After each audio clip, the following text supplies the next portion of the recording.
circa 1100 BCE, the Peloponnese, Greece. To understand the Spartan, one must first understand the storm that birthed them. Long before the legendary Leonidas stood at the hot gates, and long before the polished bronze shields of the phalanx dominated the Greek landscape, the Peloponnese was a different world entirely. It was a land of Mycenaean splendor, a world of sprawling palace complexes, gold-masked kings, and a sophisticated, interconnected Aegean civilization. But this world was fragile. And then the shadows moved. For centuries, historians have debated the nature of the Dorian invasion. Was it a sudden, violent tidal wave of warriors sweeping down from the north? Or was it a slow, agonizing decay, a gradual migration of people moving into the vacuum left by a collapsing Bronze Age? The truth, as is often the case in history, likely lies somewhere in the blood and the dust between these two extremes. The Dorians were a people of iron and grit. Unlike the refined, palace-dwelling Mycenaeans, the Dorians were perceived as more rugged, perhaps more primitive, but undeniably relentless. As the Mycenaean palatial systems crumbled, plagued by internal strife, famine, or the mysterious sea peoples, the Dorians saw an opening. They moved southward, a migratory force driven by necessity and ambition, pushing into the heart of the Greek peninsula. Imagine the scene. The once great citadels, symbols of Mycenaean prestige, falling into disrepair. The complex trade routes snapping like dry twigs, and through this chaos the Dorians arrived. They did not merely settle, they conquered. They broke the old social orders and replaced them with something harder, something more disciplined. They brought with them a new dialect, new customs, and a new way of looking at the world, a worldview where strength was the only true currency. As they pushed into the Peloponnese, they carved out territories based on their tribal identities. They established Corinth, they settled Argos, and most crucially for our story, they descended upon the Eurotas Valley. Here, in this fertile basin, they encountered the remnants of the old inhabitants. This was the moment the foundation of Sparta was laid. The Dorians did not find an empty land. They found a people to subjugate. The clash between the incoming Dorian conquerors and the indigenous populations would set the stage for the most defining characteristic of the Spartan state, its reliance on a massive, oppressed underclass. The Dorian invasion was more than just a change in leadership. It was a fundamental shift in the Greek DNA. It ended the era of the Golden Age kings and ushered in an era of iron-willed oligarchies. It created a society that was perpetually on a war footing, forever looking over its shoulder at the people it had conquered. The Dorians brought the spark, but the fire they ignited in the Eurotas Valley would burn for centuries. They brought the grit, but it was the necessity of maintaining their new, stolen world that would eventually forge the most feared military machine in human history.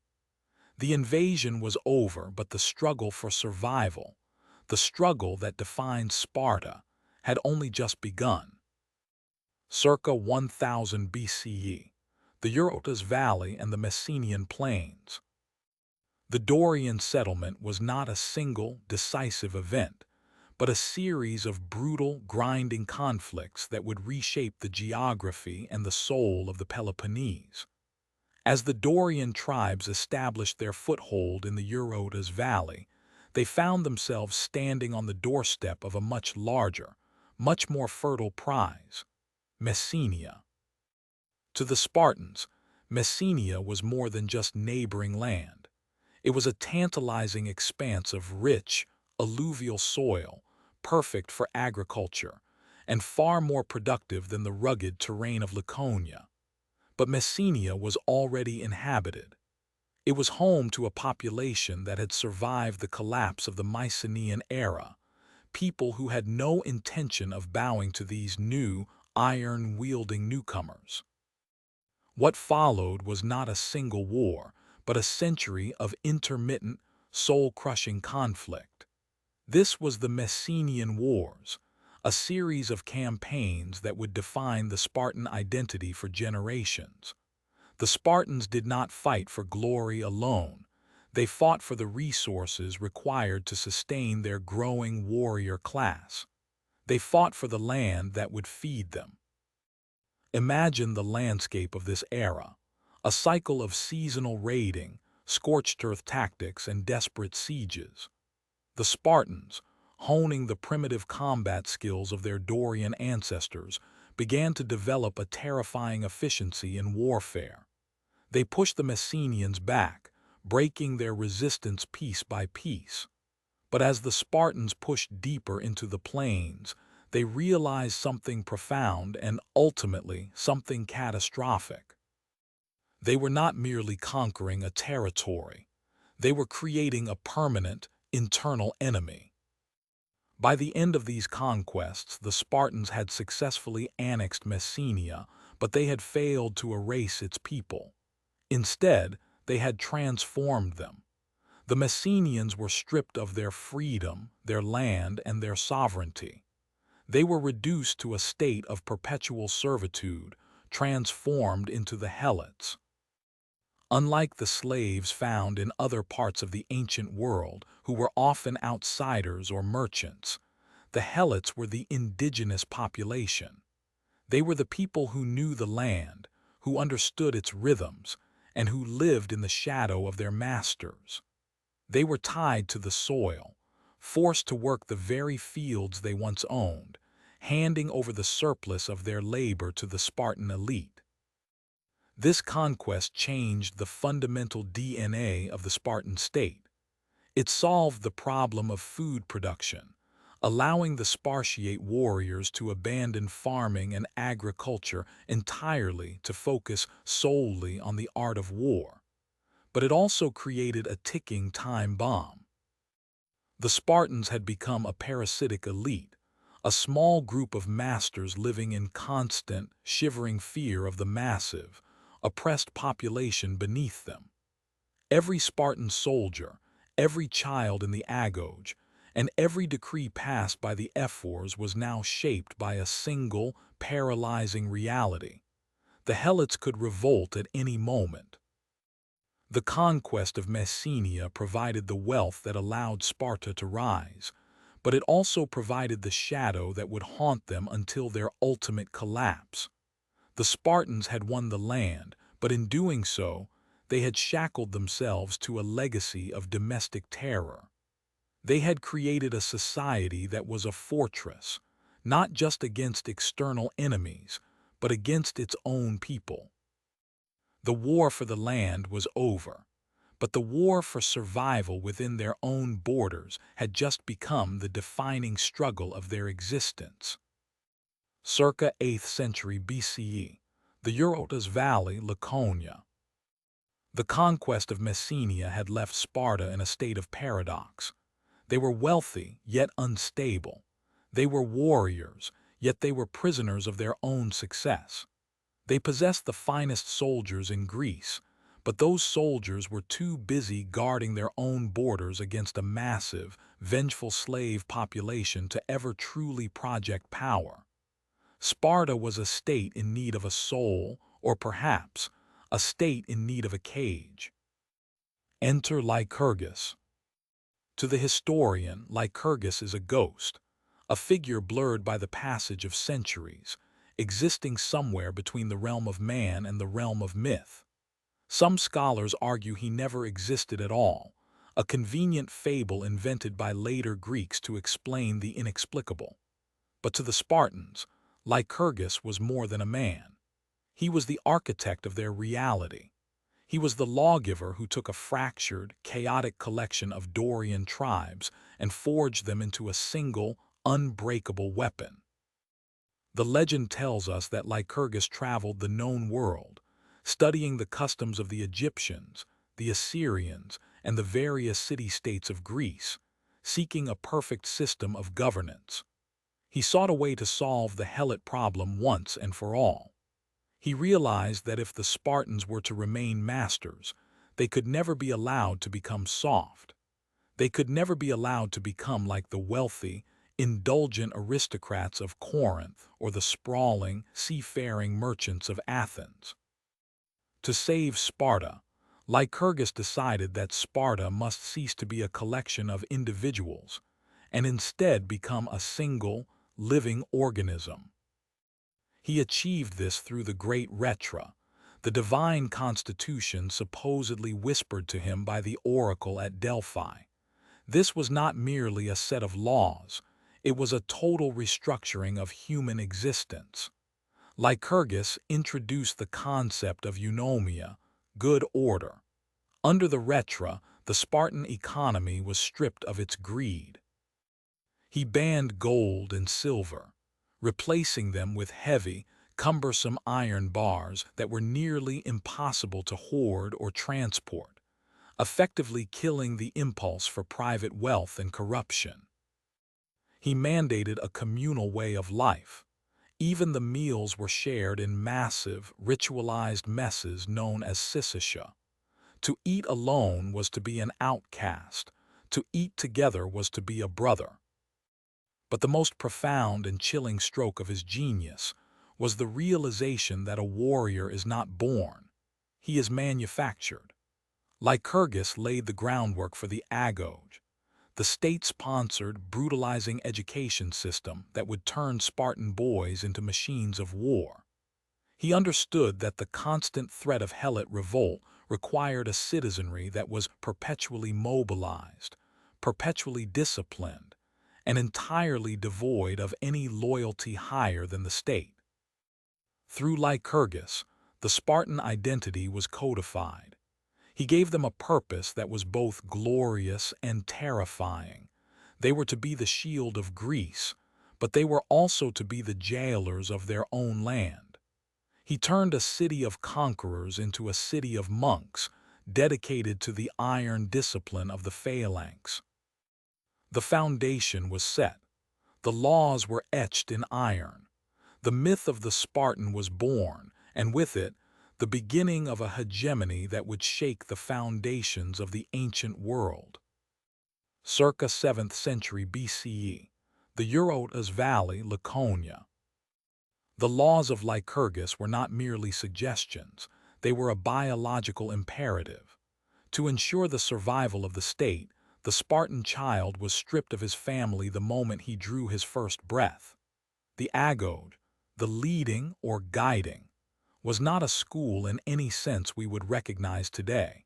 It was a crucible. It was a state-sanctioned machine of attrition designed to break the spirit of the individual so that the body of the soldier could be forged. The process began at the age of 7.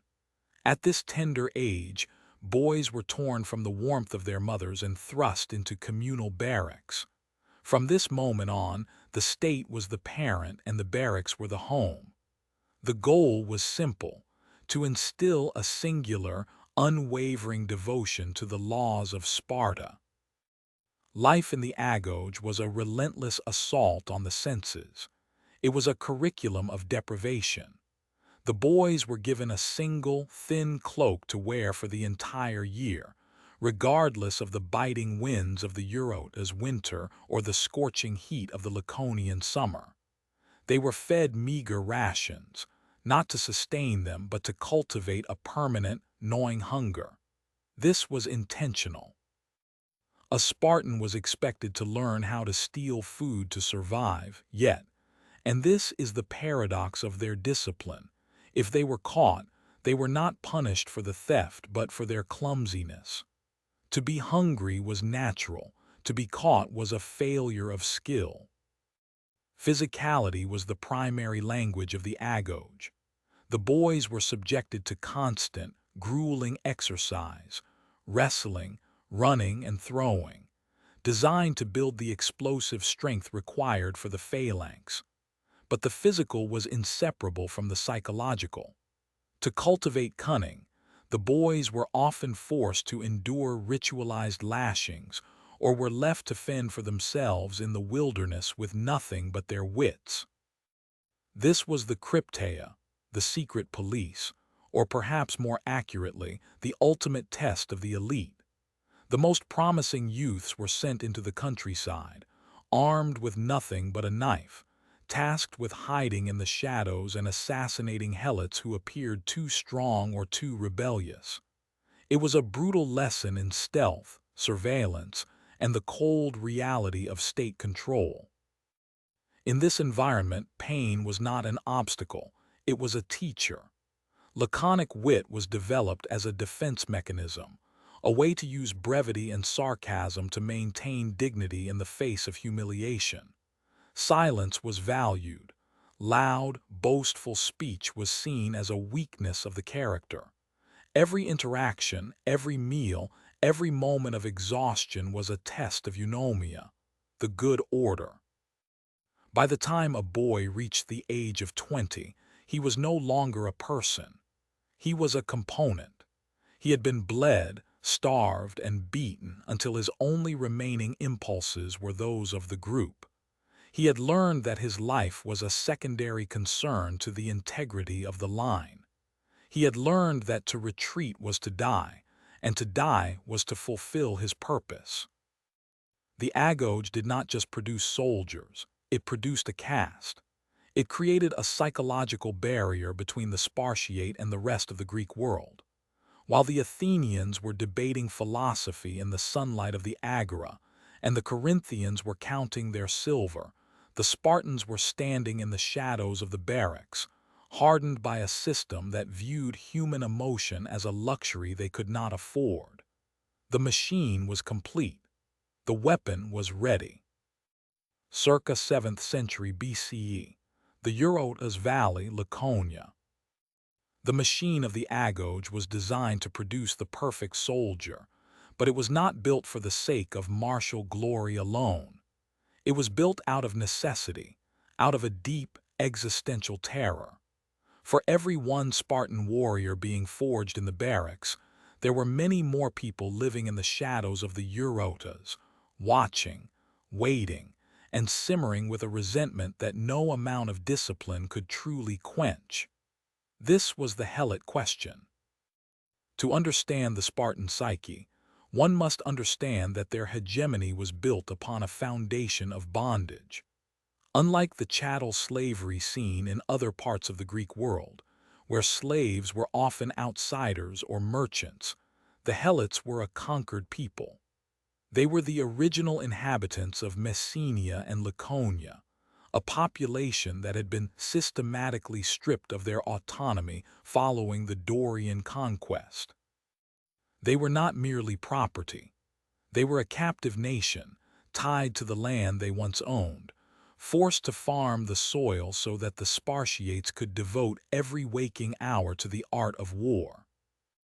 This created a volatile social paradox.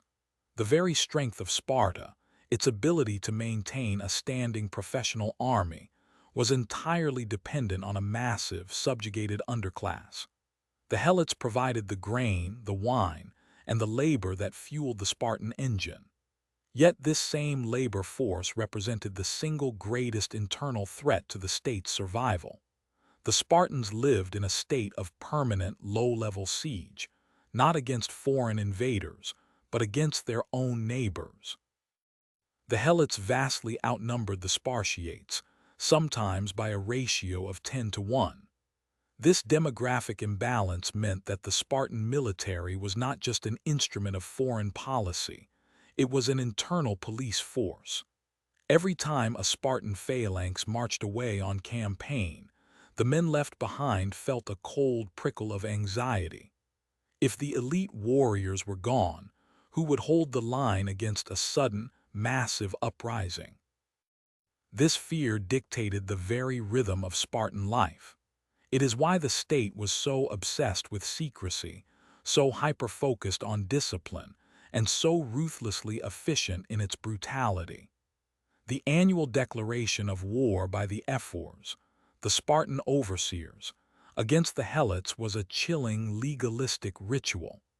It allowed the Spartans to kill a helot without it being considered murder under their own laws. It was a state-sanctioned license to preemptively strike, to cull the most capable and rebellious elements of the population before they could organize. The crypteia mentioned previously was the most visceral manifestation of this tension. It was a controlled, ritualized terror. By sending young Spartans into the countryside to hunt and kill helots under the cover of night, the state was practicing a form of psychological warfare against its own subjects. It was a message written in blood. We are always watching. We are always among you. Even in the dark, we are the masters. The helot question was the invisible weight that shaped every Spartan decision. It drove their expansionism, fueled their paranoia, and ultimately dictated their limitations. They were a society of masters who could never truly rest, because their freedom was bought with the constant, looming possibility of a revolution that could tear their world apart in a single night of fire and steel. The warrior was perfect, but the peace was a lie. Circa 6th century BCE, the Eurotas Valley, Laconia. To understand how Sparta managed to exist under the constant shadow of revolt, we must look past the battlefield and into the rigid, tiered architecture of their society. Sparta was not a melting pot. It was a strictly stratified pyramid, where every individual's worth was measured by their proximity to the state and their ability to serve its singular purpose. This was a society where movement between classes was almost impossible, and where your birth dictated your destiny long before you drew your first breath. At the apex of this pyramid stood the Spartiates, the equals. These were the true Spartans, the elite warrior caste that formed the backbone of the phalanx. To be a Spartiate was to belong to an exclusive club of iron-willed citizens who owned land, participated in the political life of the state, and were exempt from all forms of manual labor. But this privilege came at a crushing cost. A Spartiate was forbidden from engaging in trade, farming, or any pursuit that might distract from his military training. Their lives were entirely consumed by the state. They were the masters of the Eurotas, but they were also prisoners of their own excellence, bound by a code of austerity that left no room for the comforts of civilian life. Yet the Spartiates did not exist in a vacuum. Between the elite warriors and the subjugated masses lived a middle tier of society, the Perioca, translated literally as those who dwell around. The Perioca were free, non-citizen inhabitants of the Laconian territory. They were not the conquered helots, nor were they the ruling Spartiates. Instead, they were the essential engine of the Spartan economy. They lived in their own autonomous communities, managing the crafts, the trade, and the manufacturing that the Spartiates were legally barred from touching. They were the blacksmiths who forged the bronze shields, the sailors who manned the ships, and the merchants who brought in the luxury goods that the Spartan elite pretended to despise. While they lacked a voice in the Spartan government and could never serve in the elite phalanx, they provided the logistical stability that allowed the Spartan war machine to function. Without the Perioc, the Spartiates would have had no weapons to wield and no economy to sustain them. And then, at the very base of this structure, lay the foundation upon which the entire edifice rested, the Helots. As we have seen, they were the massive, disenfranchised population of conquered Messenians and Laconians. They were the labor force, the farmers and the servants. While the Perioca were free men, the Helots were stay-toned serfs. They were the silent, invisible majority that fueled the wealth of the masters, yet they were kept in a state of perpetual subjugation. This hierarchy was more than just a social arrangement. It was a survival mechanism. It was a carefully balanced, yet terrifyingly fragile system of control. The Spartiates provided the muscle, the Perioeci provided the tools, and the Helots provided the bread. Each layer was dependent on the other, yet each layer was defined by its distance from power. It was a pyramid built on a razor's edge, designed to maximize military efficiency while managing an internal powder keg. This social stratification was the true strength of Sparta, but it was also its ultimate vulnerability, a system so rigid that it left no room for change, and so unequal that it ensured the peace would always be maintained through the threat of violence. Circa 7th to 6th century BCE, the Greek Peloponnese. While the social architecture of Sparta was being perfected within the Eurotas Valley, a tectonic shift was occurring across the broader Greek world, a shift that would fundamentally redefine the nature of power, combat, and the state itself. This was the Hoplite Revolution.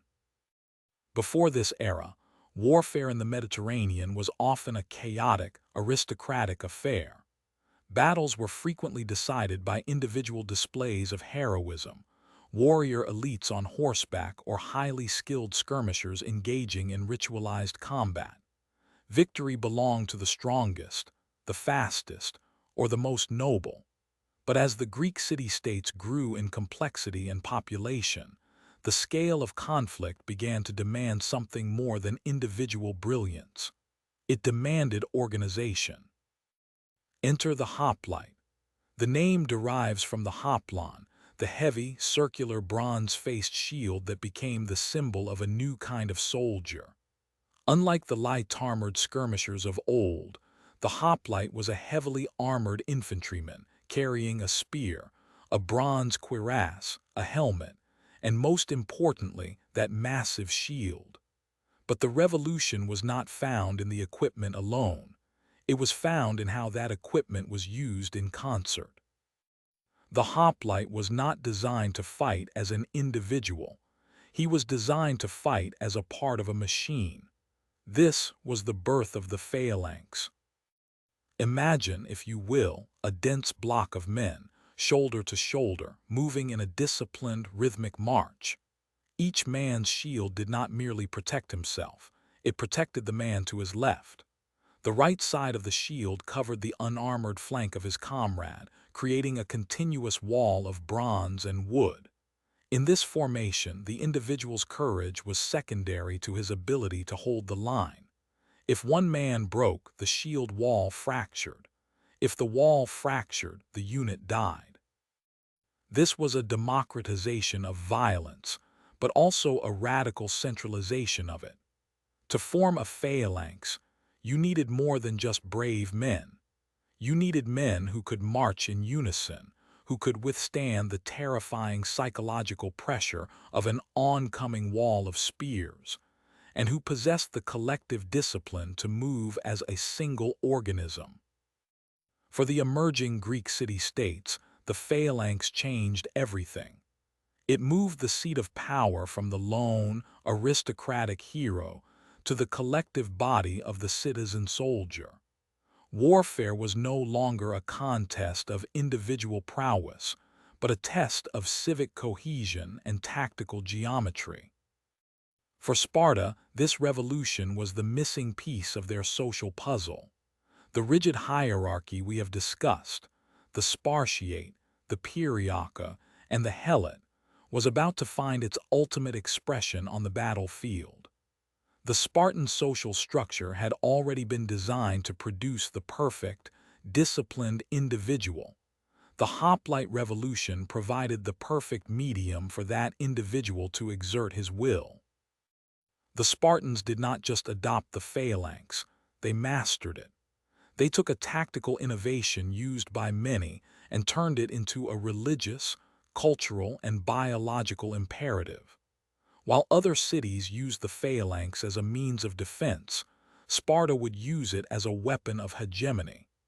The revolution had begun, and the heavy, rhythmic thud of bronze on bronze was about to become the heartbeat of Greece.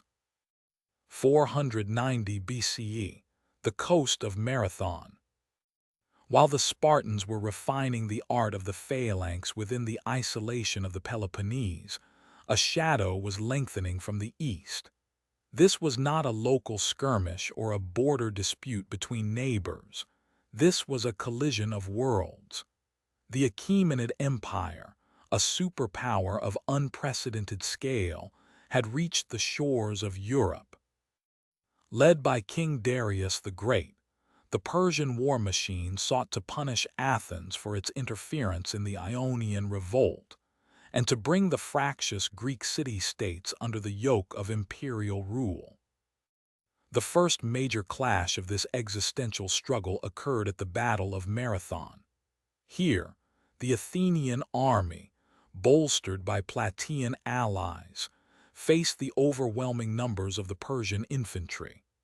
In a moment of tactical brilliance, the Athenians broke the traditional formation, charging the Persian lines to minimize the time spent under the deadly hail of enemy arrows.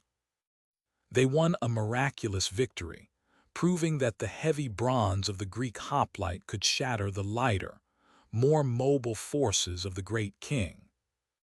But for Sparta, the victory at Marathon was met not with celebration, but with a chilling realization. The Persian threat was no longer a distant rumor. It was a looming reality that could not be ignored. However, when the call for aid was sent to the Peloponnese, the Spartan response was not the immediate, thunderous march the Greeks had hoped for. Instead, they were paralyzed by their own internal mechanics. The Spartans were bound by the religious calendar. The festival of the Carnia was in progress, a sacred period during which all military activity was strictly forbidden. To break the religious law for the sake of war was, to a Spartan, a risk as dangerous as any Persian spear. This delay would haunt the Greek defense. While the Spartans waited for the moon to change and the festivals to conclude, the Persian shadow grew. Years passed, and the threat escalated from a punitive expedition into a full-scale invasion of unparalleled magnitude. King Xerxes, son of Darius, had ascended the throne, and he did not come merely to punish. He came to conquer.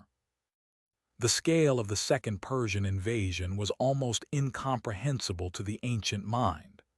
Xerxes moved with a force that supposedly swallowed the very earth, thousands of ships, hundreds of thousands of soldiers, and a logistical train that stretched across the Hellespont. The Greek world was faced with a choice: submit to the hegemony of the East, or stand together as a collection of independent, warring city-states. As the Persian tide surged toward the heart of Greece, the Spartan leadership finally moved. The religious restrictions had lifted, and the machine they had spent centuries building, the disciplined, unbreakable Spartan phalanx, was finally being unleashed. But they were not moving into a vacuum. They were moving into a landscape of chaos, where the survival of Greek culture itself hung by a single, bronze-clad thread. The stage was set. The Persian juggernaut was approaching the narrow pass of Thermopylae, and the Spartans were about to transition from being the masters of their own valley to becoming the defenders of an entire civilization. The myth of Spartan invincibility was about to face its first, and perhaps most brutal, test. 480 BCE, the narrow pass of Thermopylae. The geography of this place was the Greeks' only hope. Thermopylae, known as the Hot Gates, was a claustrophobic bottleneck where the steep, impassable cliffs of Mount Kallidromos met the surging waters of the Malian Gulf. Here, the overwhelming numerical superiority of the Persian Empire, a force that moved like a sea of silk and wicker, would be neutralized. In this narrow corridor, the Persians could not deploy their vast numbers. They would be forced to fight the Greeks head-on, one wave at a time, against a wall of bronze and ash wood. Leading the Greek defense was King Leonidas I. He did not come with the full might of the Spartan army. The religious constraints of the Carnia still lingered, and the Peloponnesian states were hesitant to commit their entire strength. Instead, Leonidas arrived with a hand-picked vanguard, 300 Spartiates. These were not mere soldiers. They were men who had survived the agoge, men who had already reached the pinnacle of Spartan maturity, and men who had essentially already accepted their own deaths. They were joined by a few thousand allies from other city-states, but it was the 300 that would provide the iron spine of the resistance. When Xerxes' scouts first reported the Greek position, the great king was incredulous. He waited 4 days, expecting the Greeks to flee in terror at the sight of his approaching millions. But the Greeks did not move. They stood. They cleaned their shields. They sharpened their spears. When the wait ended, Xerxes sent a messenger with a demand that seemed absurd to any civilized nation. "Hand over your arms." Leonidas' response was a single defiant word that would echo through the millennia: "Malan labe," come and take them. The first 2 days of combat were a masterclass in the effectiveness of the hoplite phalanx. Xerxes unleashed his Medes and Scythians, followed by his elite immortals, the legendary guard of the Persian throne. But the narrowness of the pass turned the battle into a meat grinder. The Persian light infantry, reliant on speed and archery, found their arrows useless against the heavy bronze shields and long dory spears of the Greeks. The Spartans utilized a terrifying tactical feint, appearing to retreat in disorder, only to wheel around in perfect unison, catching the advancing Persians in a crushing, disciplined counterattack. The hot gates ran red with the blood of the East. But even the most perfect machine has a flaw. On the second night, a local Greek named Ephialtes, driven by the promise of Persian gold, betrayed his people. He revealed the Anapeia path, a mountain track that bypassed the pass and led directly behind the Greek lines. As dawn broke on the third day, Leonidas realized the trap. The position was lost. To save the rest of the Greek army, he ordered the allies to withdraw, but he and his 300 Spartans, along with a contingent of Thespians and Thebans, remained. They did not stay to win. They stayed to die. They stayed to buy time. In their final stand, they fought not as a formation, but as a desperate, swirling mass of warriors, driven by a code of honor that viewed retreat as a fate worse than extinction. Leonidas fell in the fray, and the battle ended in a Spartan slaughter. Yet, as the sun set over the broken bodies of the defenders, the Persians had not won a psychological victory. They had merely proven that while they could kill a Spartan, they could not break the idea of Sparta. 480 BCE, the waters of the Malian Gulf. While the legend of the 300 was being written in blood upon the mountain passes, a different, more desperate struggle was unfolding upon the waves. The sacrifice at Thermopylae had provided the Greek polies with something more valuable than a tactical victory. It had provided them with time. But time, in the face of the Persian juggernaut, was a dwindling resource. Because the Persian war machine was not merely a land army. It was a maritime empire, supported by a massive fleet of Phoenician, Egyptian, and Ionian vessels. If the Persian navy could bypass the Greek land defenses and land troops behind the Peloponnese, the entire Greek resistance would collapse. This realization brought the Greeks to a terrifying crossroads. The war was no longer just a matter of holding a mountain pass. It was a battle for command of the sea. For Sparta, this presented a profound existential crisis. Since its inception, the Spartan identity had been forged in the dirt and the dust of the land. Their entire social, political, and religious structure was designed to produce the ultimate heavy infantryman, the hoplite.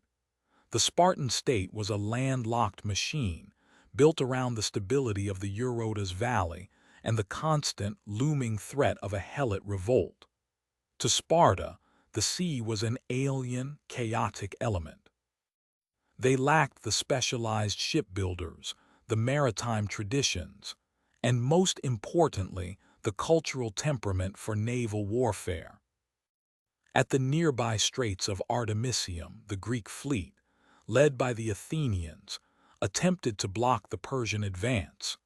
It was a frantic, uncoordinated effort to prevent the Persian navy from outflanking the defenders at Thermopylae. While the Athenian triremes fought with a desperate, seafaring ferocity, the Spartan contribution was minimal. They were masters of the shield wall, but they were novices in the realm of the oar and the ram. This disparity created a dangerous rift in the Greek alliance. The Athenians, under the leadership of Themistocles, understood that the survival of Greece depended on the navy. They saw the sea as the new frontier of Hellenic freedom. The Spartans, however, viewed the naval struggle as a secondary concern, a distraction from the real war of spears and phalanxes. There was a palpable tension in the Greek camps. Could a coalition built on the supremacy of the land warrior survive a war fought on the waves? The crisis was not merely tactical, it was psychological. For the Spartans, to embrace the sea was to step outside the bounds of the Lycurgan law.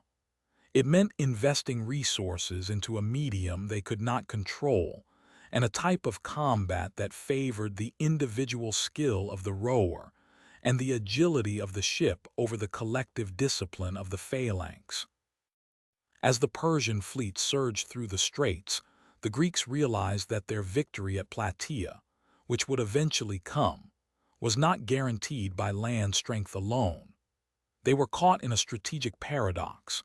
To save their land, they had to master the sea, an element that was fundamentally antithetical to the very Spartan nature that made them great. The naval crisis was the moment the Greeks realized that the old rules of warfare were dead and that the era of the trireme had begun. 479 BCE, the plains of Boeotia. If Thermopylae was the epic poem of Greek resistance, then Plataea was its final, crushing chapter. The Persian fleet had been checked at Salamis, and the great king Xerxes had retreated to Asia, leaving behind a massive, battle-hardened land army under the command of Mardonius. This was no longer a raiding party. It was a professional imperial force, composed of elite Persian immortals, Saka horse archers, and heavy infantry, all occupying the heart of Greece. For the Greeks, the mission was clear, but the execution was fraught with tension. The Hellenic League had assembled a massive coalition, a patchwork of city-states ranging from the disciplined Peloponnesians to the aggressive Athenians. But as they marched north, a shadow of distrust loomed over the camp. The Spartans, as the undisputed leaders of the land, were expected to strike first. Yet for days, the Greek commanders argued. Should they engage the Persians immediately or wait for a more advantageous position?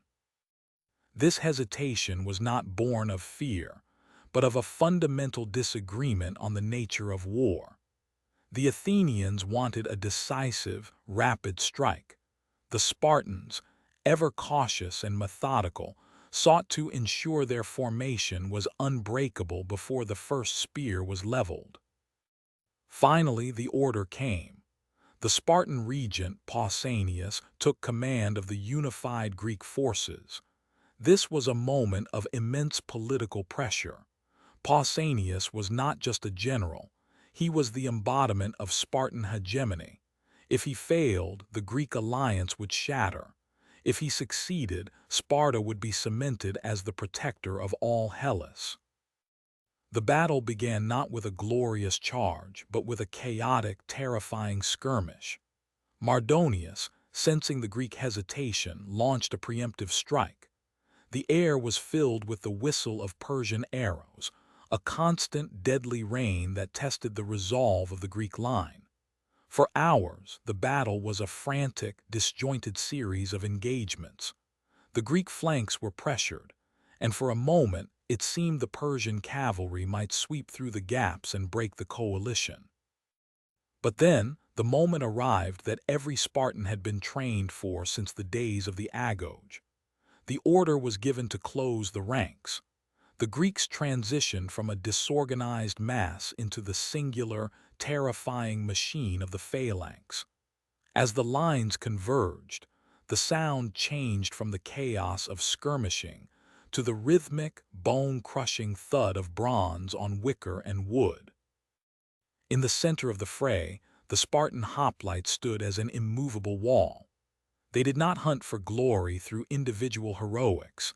They fought as a collective organism.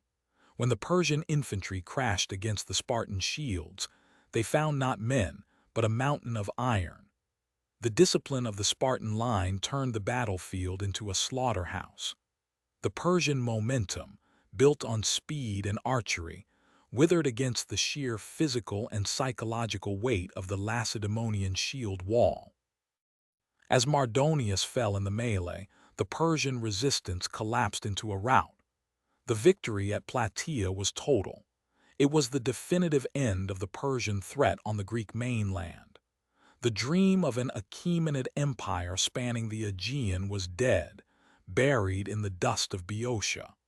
But as the sun set over the field of broken spears, the nature of the Greek world had changed forever. Sparta had won the war, but in doing so, they had stepped into a vacuum of power that would eventually lead them to their own undoing. 479 BCE, the Peloponnese. The dust of Plataea had barely settled before the geopolitical reality of Greece began to shift. For centuries, the Greek city-states had been a fractured collection of fiercely independent entities, often more interested in bickering with their neighbors than forming a unified front. But the Persian Wars had changed the calculus. The existential threat from the East had forced a realization.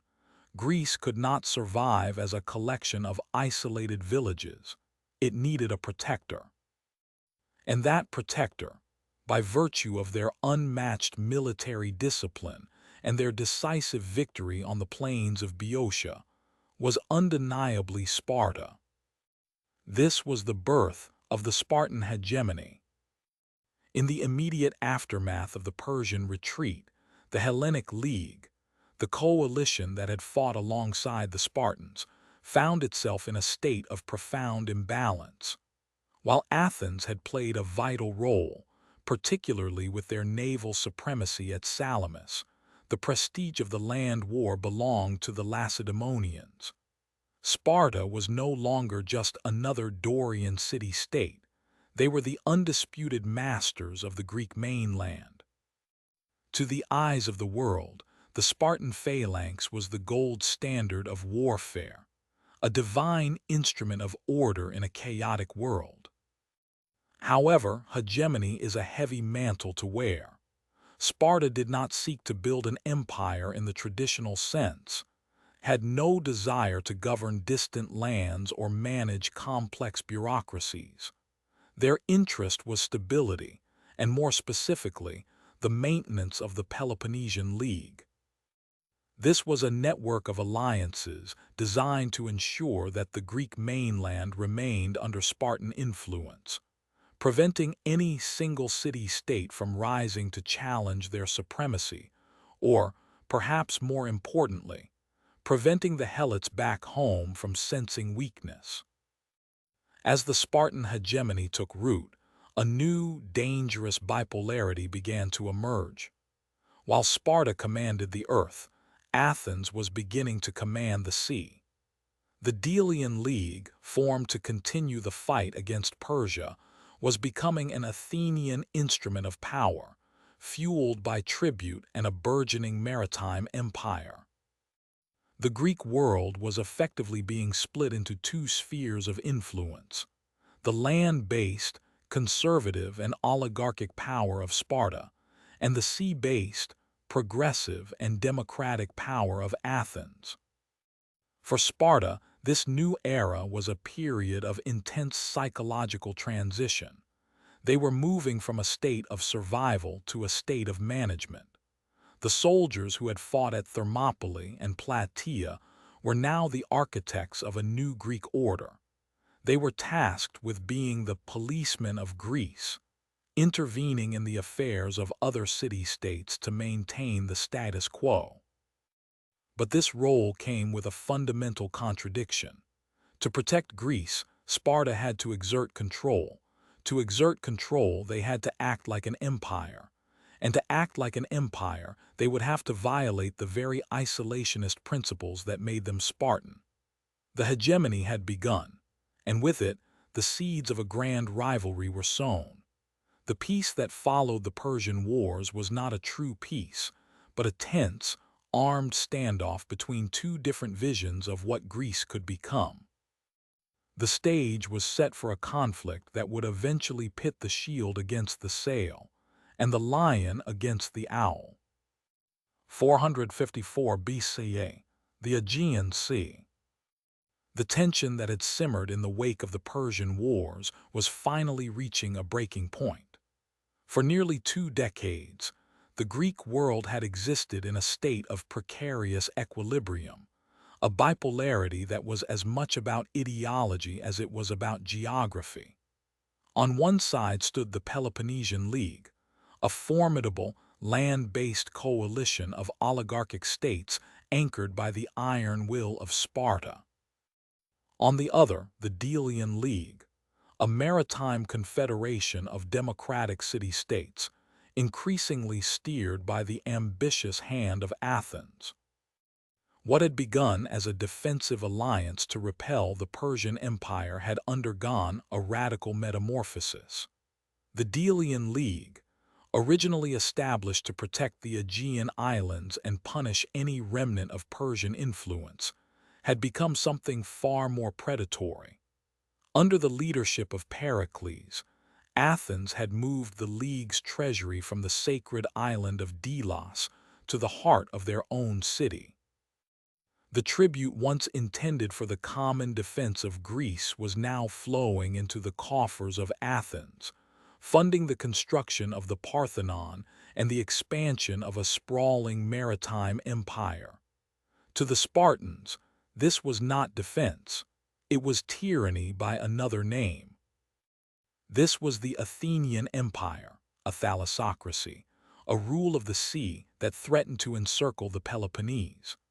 Athens controlled the trade routes, the grain supplies, and the very movement of wealth across the Mediterranean. While Sparta possessed the most feared infantry in the known world, they were effectively trapped on the mainland, their power tethered to the soil by their reliance on the Helot labor force. They were the masters of the earth, but they were becoming prisoners of the sea. To the Spartan ephors and kings, the rise of Athens was an existential threat. They saw a world where the traditional, conservative values of the Greek polis were being eroded by Athenian radicalism, democratic fervor, and imperial greed. The Peloponnesian League viewed themselves as the guardians of Greek tradition, the bulwark against the encroaching sea power that sought to turn every independent city-state into a mere subject of the Athenian navy. The bipolarity of Greece was no longer a matter of diplomatic disagreement. It was a structural inevitability. The two leagues were like two massive tectonic plates grinding against one another. One was built on the stability of the phalanx and the hierarchy of the land. The other was built on the fluidity of the trireme and the volatility of the assembly. There was no middle ground. There was no third power capable of acting as a mediator. As the mid-5th century progressed, the Cold War of the ancient world began to turn hot. Every minor skirmish in a peripheral colony, every dispute over a border in the Thracian Chersonese, and every shift in a local alliance became a proxy battle for the ultimate supremacy of Greece. The question was no longer whether these two powers would clash, but rather how much of the Greek world would be destroyed when they finally did. The shields of the Peloponnese and the sails of the Delian League were being readied for a collision that would not merely change the map of Greece, but would fundamentally alter the course of Western civilization. The era of coexistence was over. The era of the Great War had begun. 431 BCE, the Peloponnese. The tension that had been building for decades finally snapped. The spark was not a single grand event, but a series of localized flashpoints, disputes over Corcyra and Potidaea, that pulled the two superpowers into an inescapable orbit of violence. This was the beginning of the Archidamian War, named after the Spartan king Archidamus II, and it would become the first and most brutal act of a conflict that would consume the Greek world. The Spartan strategy was born of their unique social reality. They were masters of the hoplite phalanx, but they were also prisoners of their own geography. Because the Spartan economy relied entirely on the subjugation of the Helots, the kings could not afford a long, drawn-out campaign away from home. A prolonged war meant a high risk of Helot revolts in their absence. Therefore, Archidamus II proposed a strategy of attrition and psychological terror, the annual invasion of Attica. Every spring, the Spartan army would march north, bypass the fortified walls of Athens, and descend upon the fertile plains surrounding the city. They would burn crops, chop down olive groves, and destroy homes. The goal was simple: to provoke the Athenians into a decisive land battle where the Spartan spear could do its work, or to starve them into submission. But the Athenians had a different vision, and it was a vision shaped by the brilliant, calculating mind of Pericles. Pericles understood that to fight Sparta on land was to invite certain death. Instead, he proposed a radical, counterintuitive strategy of retreat and endurance. He convinced the citizens of Attica to abandon their ancestral lands and retreat behind the long walls. The massive fortifications connecting Athens to its port, Piraeus. The Athenians would not fight the Spartans in the fields. They would hide behind their stone ramparts and let their navy do the work. As the Spartan fires burned the farms of Attica, the Athenian fleet would sail out, raiding the coasts of the Peloponnese and cutting off Spartan supply lines. It was a war of two different worlds, a war of land versus a war of sea. The result was a grueling, agonizing stalemate. The Spartans could burn the land, but they could not break the walls. The Athenians could dominate the waves, but they could not touch the Spartan army. This was not the glorious, decisive combat of Thermopylae. This was a war of nerves, of hunger, and of mounting frustration. While the soldiers clashed in the dirt and the sailors fought in the surf, a silent, invisible killer was moving through the crowded streets of Athens. The overcrowding caused by the influx of refugees behind the long walls created a breeding ground for disease. In 430 BCE, a devastating plague struck the city, decimating the population and claiming the life of Pericles himself. The Archidamian War had entered a dark, transformative phase. The old rules of Greek warfare, of honorable combat and ritualized battle, were being discarded in favor of total war. It was no longer just about territory or tribute. It was about the survival of entire ways of life. As the years dragged on, the exhaustion of the Greek polis became apparent, yet neither side could find the strength to yield. The foundation of Greece was cracking, and the shadows were growing longer. 415 BCE, the Aegean Sea. As the Archidamian War ground into a weary, inconclusive stalemate, the eyes of the Greek world shifted away from the exhausted fields of Attica toward the glittering, ambitious horizon of Sicily. For Athens, it was an opportunity for unprecedented expansion. For Sparta, it was a moment of existential crisis. The Athenian assembly, fueled by the hubris of demagogues like Alcibiades, had voted to launch a massive expedition to conquer Syracuse. They dreamed of a Western empire that would provide endless grain and wealth, effectively strangling the Peloponnesian League. If Athens succeeded in Sicily, they would become an unstoppable maritime juggernaut, leaving Sparta isolated and irrelevant in a Greek world dominated by Athenian gold and triremes. Sparta realized that they could not win this war by simply staying behind their walls or burning more Athenian crops. To defeat Athens, they had to strike at the Athenian heart, not in their city, but in their ambitions. They had to break the Athenian navy, and they had to do it in the far-off waters of the West. The Spartan response was a masterpiece of strategic necessity. They could not send a massive land army to Sicily. The Helot threat at home remained too great. Instead, they turned to a man who represented the perfect synthesis of Spartan discipline and naval innovation, Brasidas. But more importantly, they turned to the politics of the Aegean. Sparta reached out to Corinth, the naval powerhouse of the Peloponnesian League, and convinced them that the Sicilian venture was a death sentence for all Greek independence. When the Athenian fleet finally set sail, a massive, glittering armada of over 100 ships, they were not just sailing towards Sicily, they were sailing into a trap of their own making. The Athenian command was fractured by ego and suspicion, but Sparta was beginning to coalesce. The turning point arrived with the appointment of a new kind of Spartan leader, Gylippus. He was not a king, but a seasoned commander of the Perioca, sent to Syracuse with a mission that seemed impossible. He arrived not with a fleet, but with a handful of Spartan hoplites and a singular, piercing insight. He did not seek to outfight the Athenians at sea. He sought to reorganize the Syracusans on land. Gylippus arrived at a moment of Athenian indecision.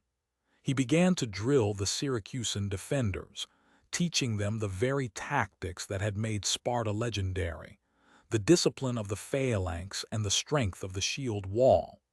He turned a disorganized militia into a cohesive fighting force.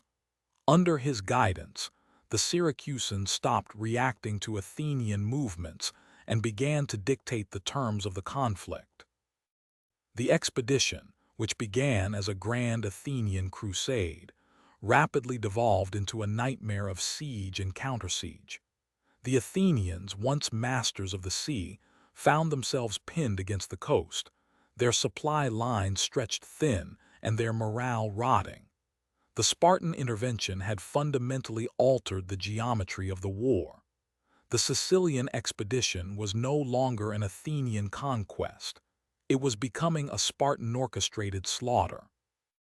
The tide was turning, and as the Athenian forces began to falter, the shadows of victory for Sparta began to lengthen over the Great Sea.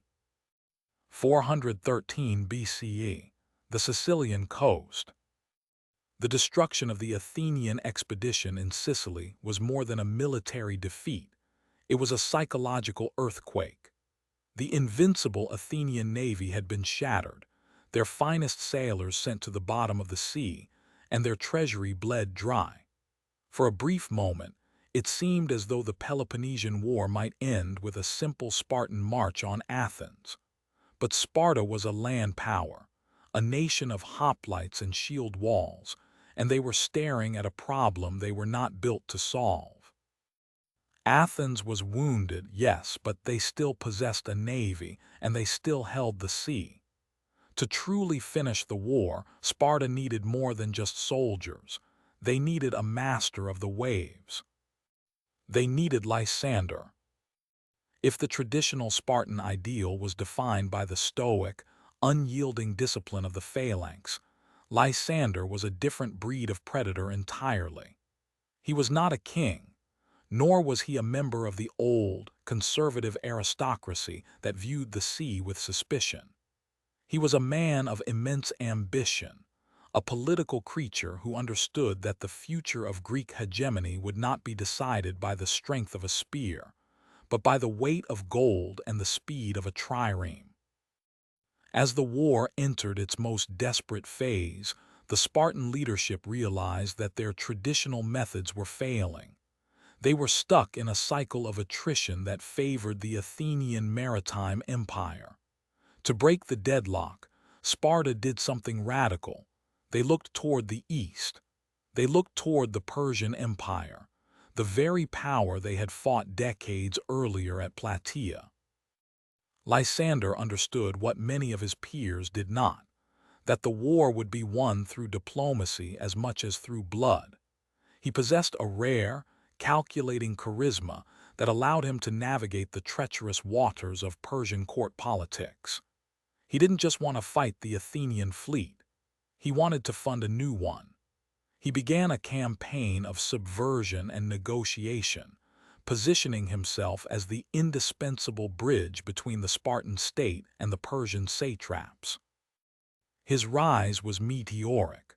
While the old Spartan elite clung to the traditions of Lycurgus, Lysander embraced the reality of a changing world. He realized that to defeat Athens, Sparta had to become a naval superpower. He began to build a fleet not of Spartan citizens, but of allies and mercenaries, fueled by Persian gold. He was a commander who understood that a ship was not just a vessel of war, but a platform for political leverage.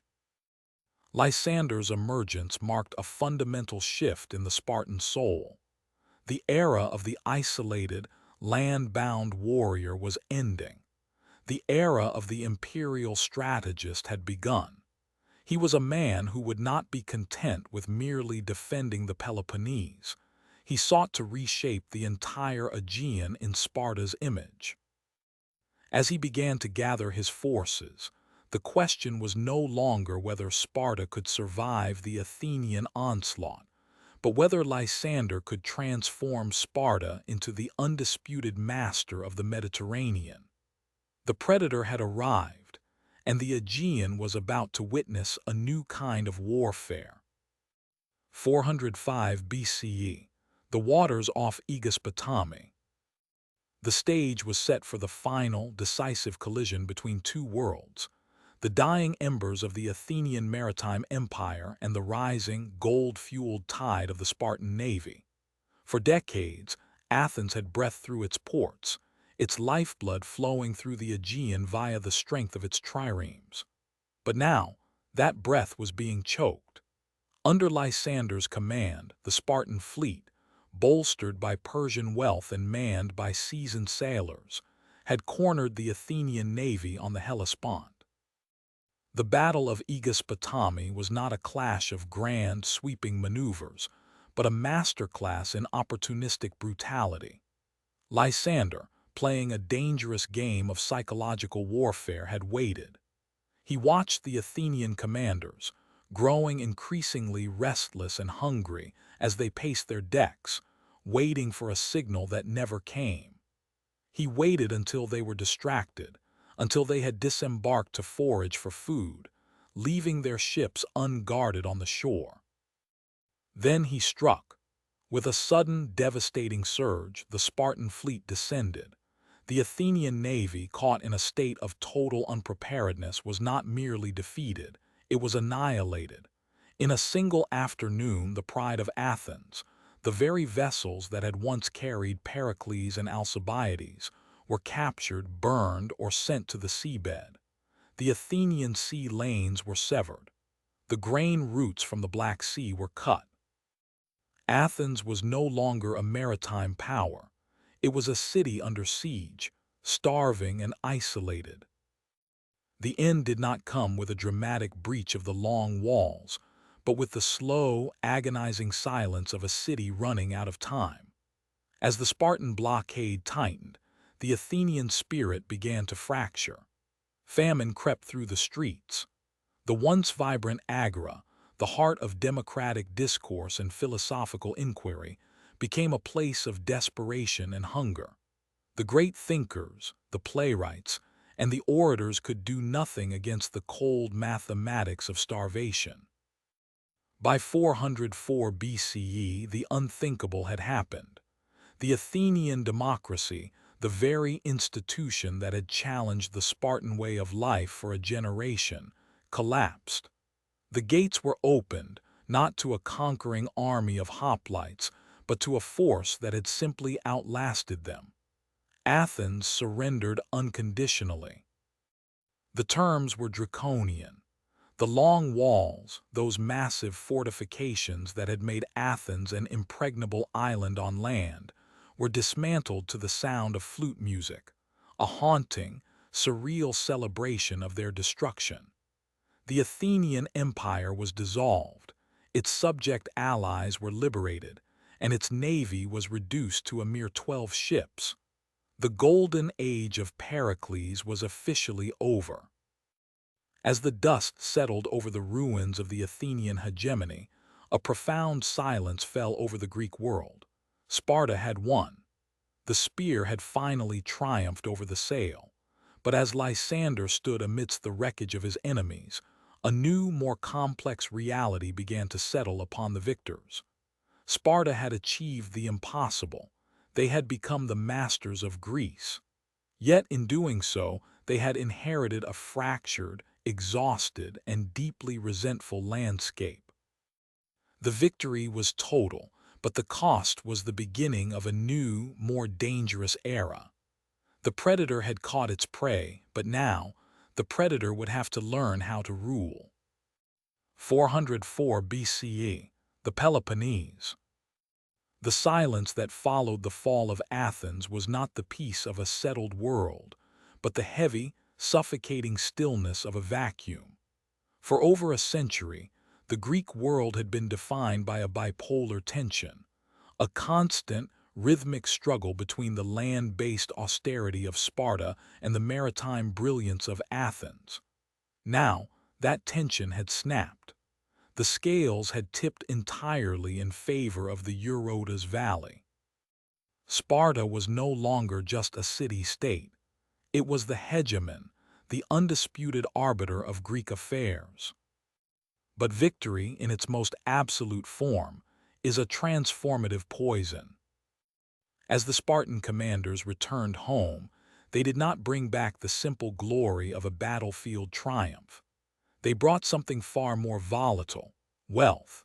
For generations, the Spartan psyche had been forged in the fires of the Agiage, designed to cultivate a singular, unyielding purpose: the rejection of luxury. The Spartan man was defined by what he lacked. He was a creature of iron, bronze, and discipline, purposefully insulated from the corrupting influence of gold and foreign decadence. But the war had changed the rules of the game.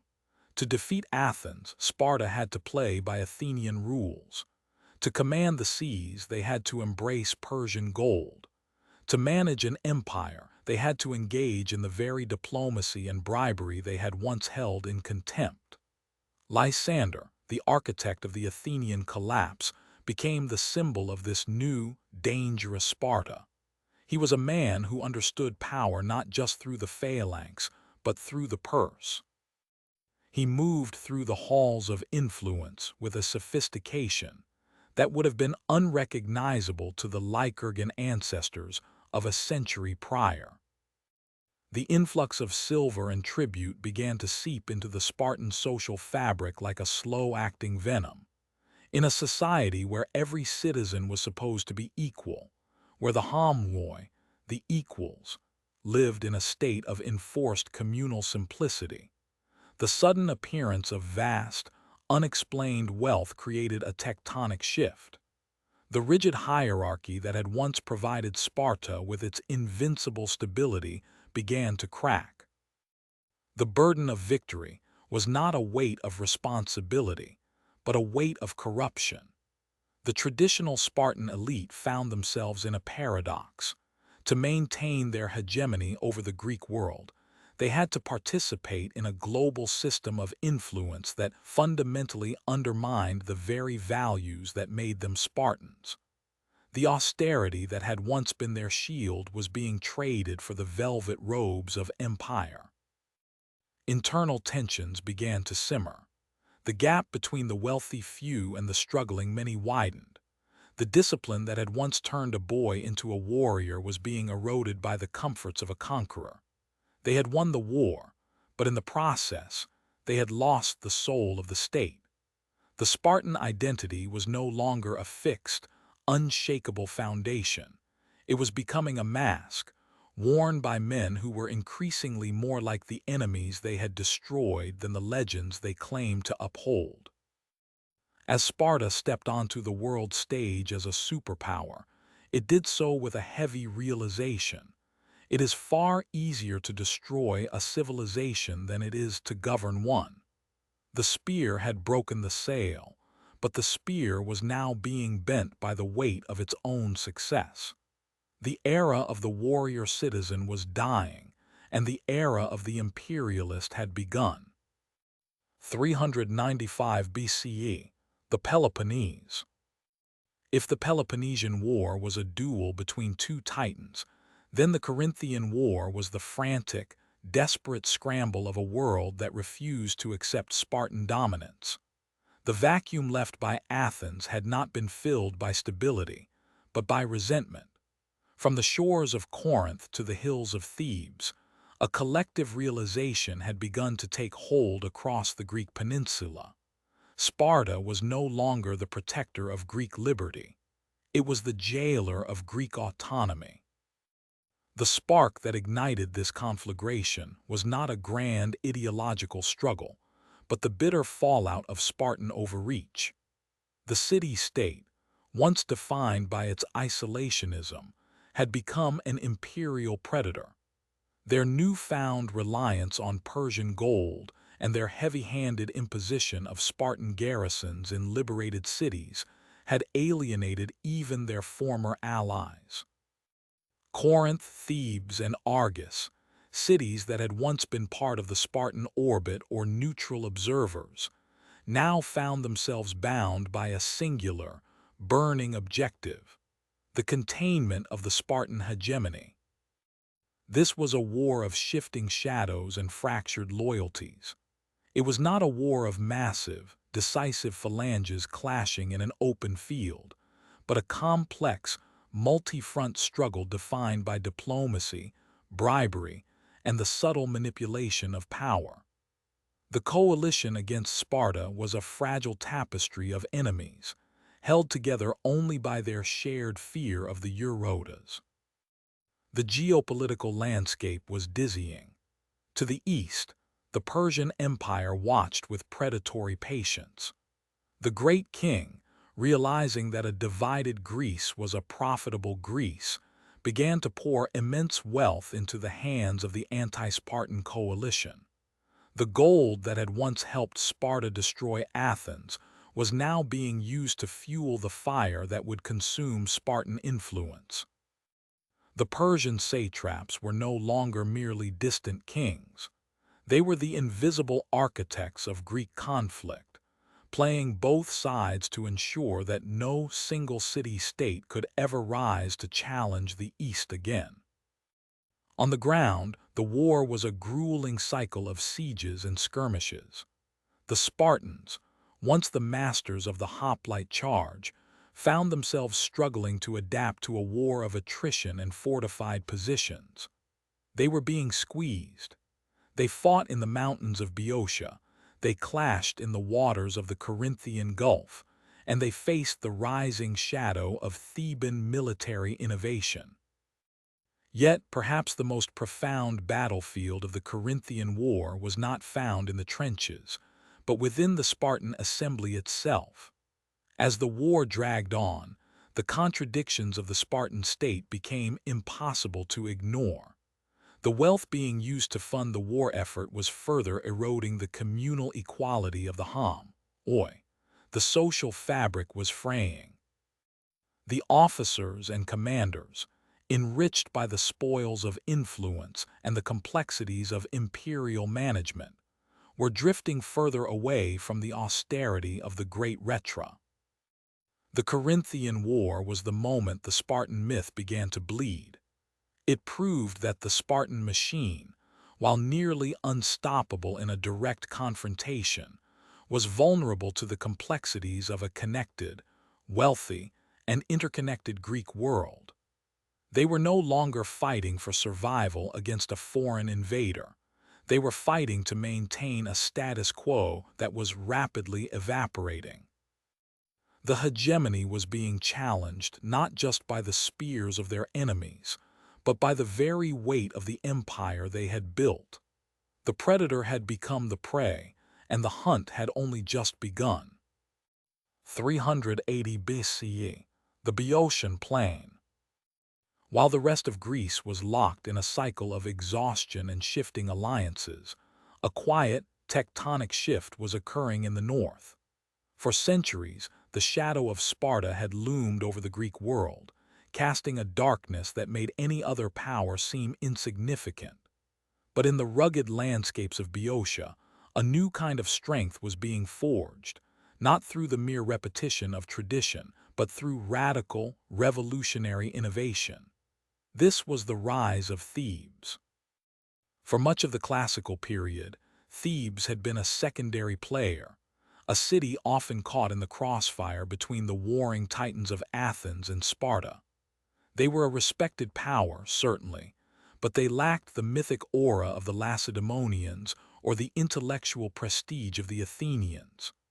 However, as the Spartan hegemony began to buckle under the weight of its own imperial overreach, the Thebans recognized a fundamental truth.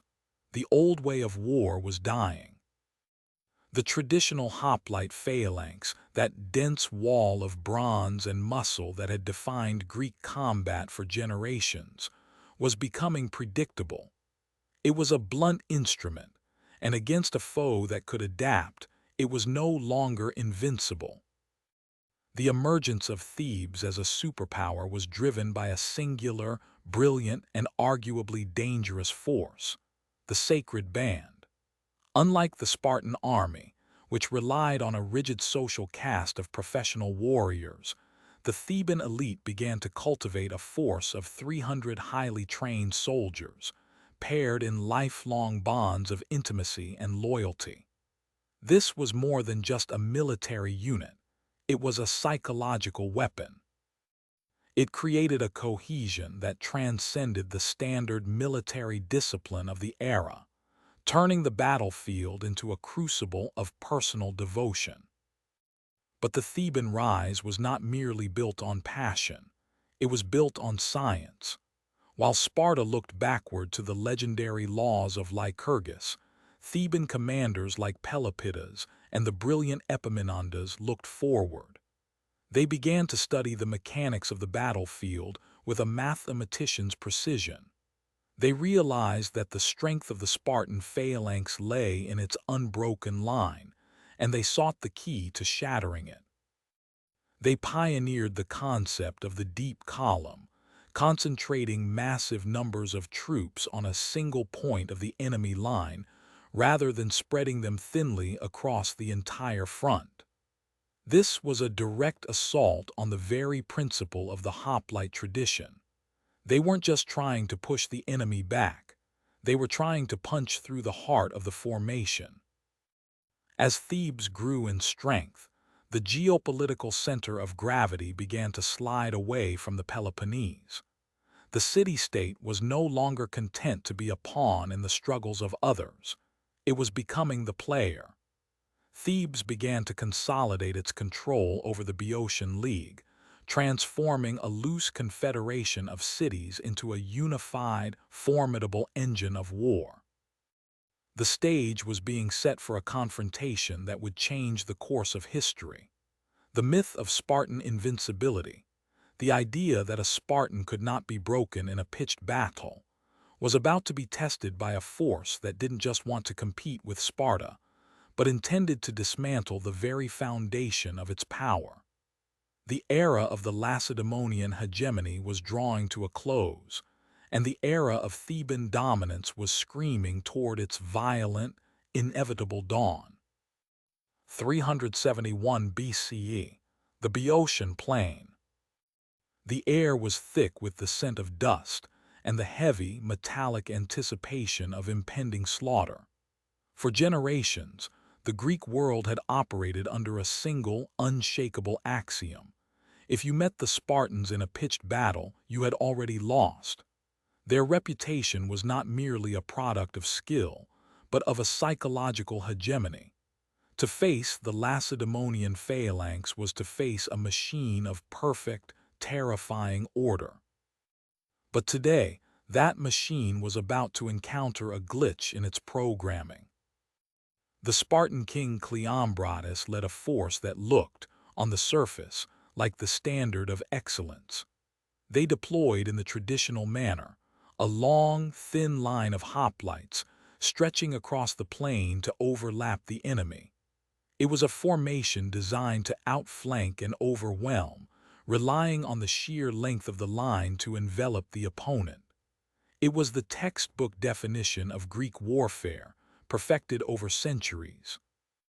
Opposing them stood Epaminondas, the Theban general who had spent years studying the anatomy of the Spartan war machine.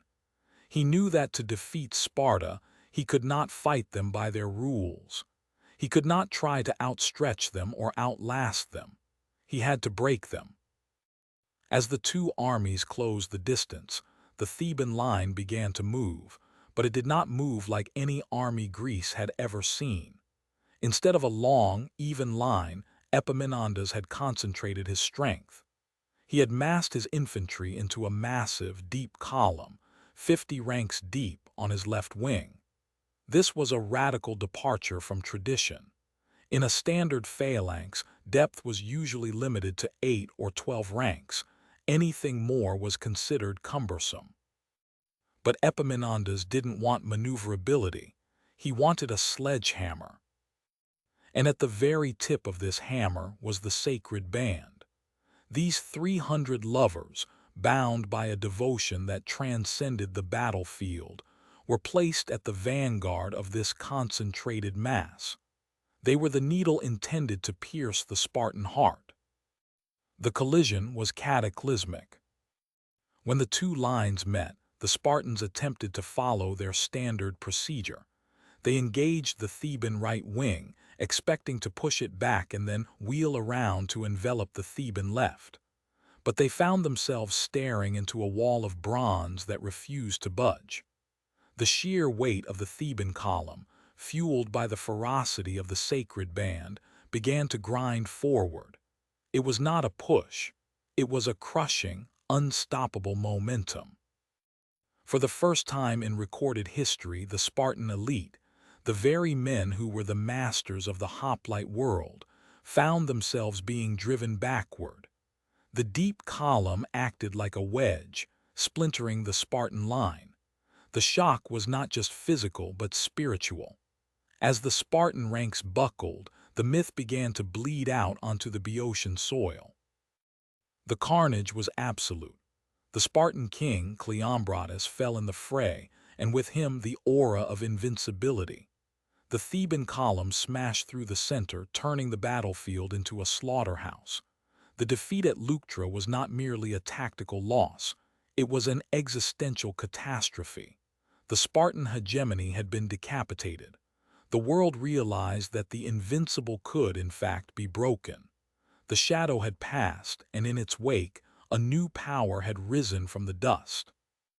371 BCE, the Peloponnese. The defeat at Leuctra had been a wound, but the subsequent loss of Messenia would be the death blow. To understand why a single afternoon of slaughter in Boeotia could lead to the total collapse of the Spartan state, one must understand the parasitic symbiosis upon which Sparta was built.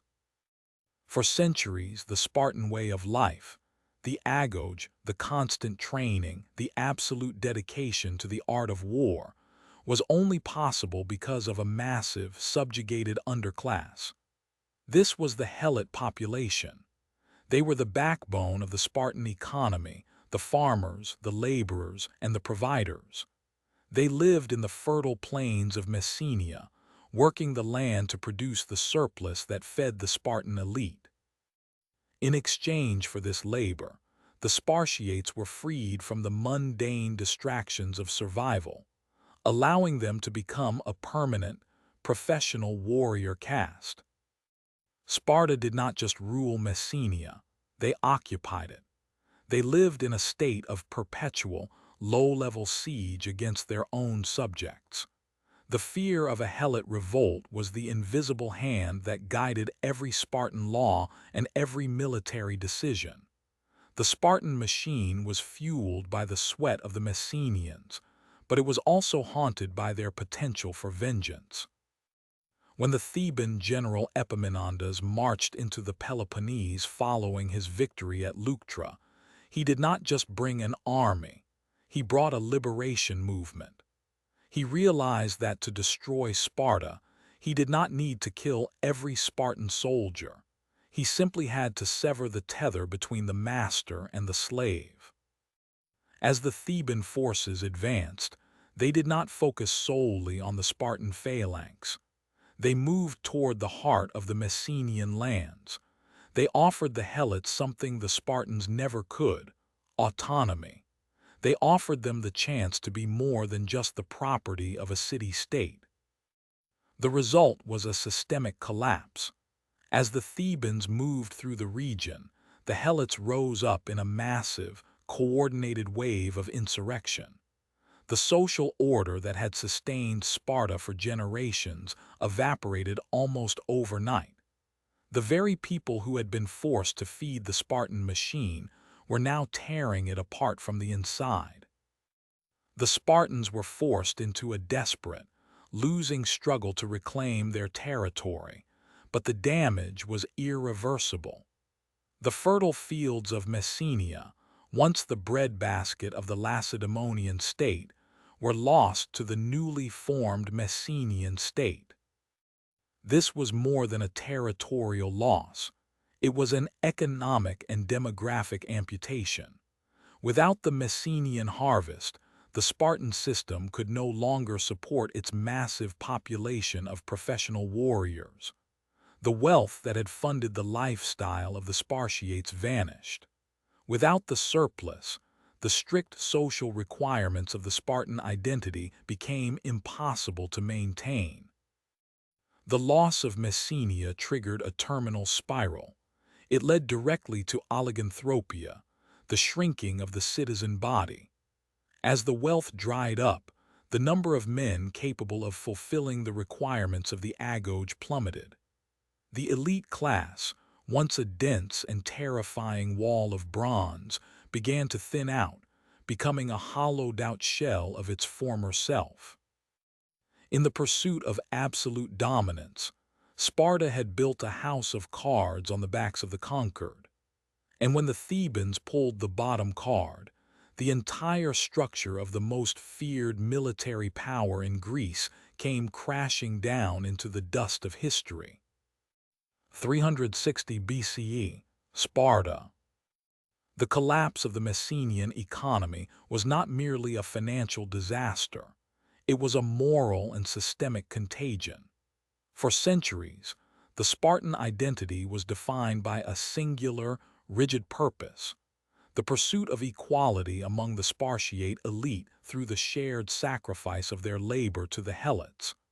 But as the breadbasket of Messenia vanished, the equality of the Spartan peerage began to rot from within.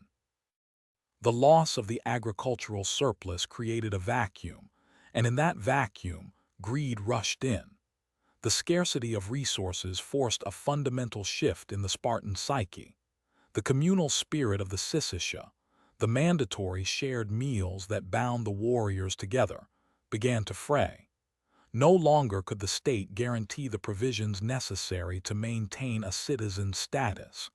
In the absence of state-mandated stability, the survivors of the elite class turned toward private accumulation. This was the beginning of the oligarchic turn. The Great Retra, the legendary constitution attributed to Lycurgus, had been designed to prevent the very thing that was now happening, the accumulation of vast, private wealth by a few at the expense of the many. But laws are only as strong as the men who uphold them, and the men of Sparta were now desperate. As the number of full citizens plummeted, those who remained became increasingly obsessed with preserving their own dwindling fortunes. A new, invisible hierarchy emerged within the Spartan ranks. A divide formed between the old guard, who clung to the fading ideals of the Lycurgan system, and a rising class of wealthy oligarchs. These men were no longer motivated by the collective glory of the phalanx or the preservation of the state. They were motivated by the preservation of their own estates. They began to bypass the traditional institutions of the ephors and the gerousia, using their concentrated wealth to exert influence that was never intended by the law. This corruption was not just about gold. It was about the erosion of the Spartan soul. The agoge, once a crucible meant to forge selfless warriors, began to lose its prestige. Why endure the brutality of the training, the hunger, and the hardship, if the ultimate goal was no longer the survival of the community, but the acquisition of private influence? The discipline that had made the Spartan phalanx an unbreakable wall was being replaced by the self-interest that makes a society brittle. As the oligarchs consolidated power, the democratic elements of the Spartan constitution, those few checks and balances that had prevented tyranny, were systematically dismantled. The state, once a singular, breathing organism dedicated to war, was transforming into a fractured collection of interests. The political landscape of Sparta became a shadow play of shifting alliances and backroom deals, where the strength of an individual's purse began to outweigh the strength of their shield. This shift toward oligarchy created a lethal paradox. To protect their newfound wealth and status, these elites needed a military, but the very process of their rise was destroying the social fabric required to produce one. They were cannibalizing the very system that gave them their identity. Sparta was no longer a city of peers. It was becoming a city of masters and dependents, a fractured state where the pursuit of private power was actively hollowing out the public good. The iron foundation was not just cracking, it was being melted down to forge the tools of personal greed. 350 BCE, Sparta. If the rise of the oligarchs was the rot within the Spartan soul, then the phenomenon of oliganthropia was the slow, silent starvation of the Spartan body. As the wealthy consolidated their influence, a devastating demographic crisis began to tighten its grip around the throat of the state. This was not a crisis of plague or sudden warfare, but a systemic, mathematical decay. The number of full Spartan citizens, the Spartiates, those elite warriors who held the right to eat at the communal tables and vote in the assembly, was plummeting. To understand the gravity of this decline, one must understand the rigid, uncompromising nature of Spartan citizenship. To be a Spartiate was not merely a matter of blood, it was a matter of solvency. To maintain one's status, a man was required to contribute a fixed amount of produce to his syssitia, the communal mess. If a man could no longer afford his share, if his lands had failed, if his wealth had been squandered, or if he had no heirs to carry the burden, he did not simply lose his fortune. He lost his identity.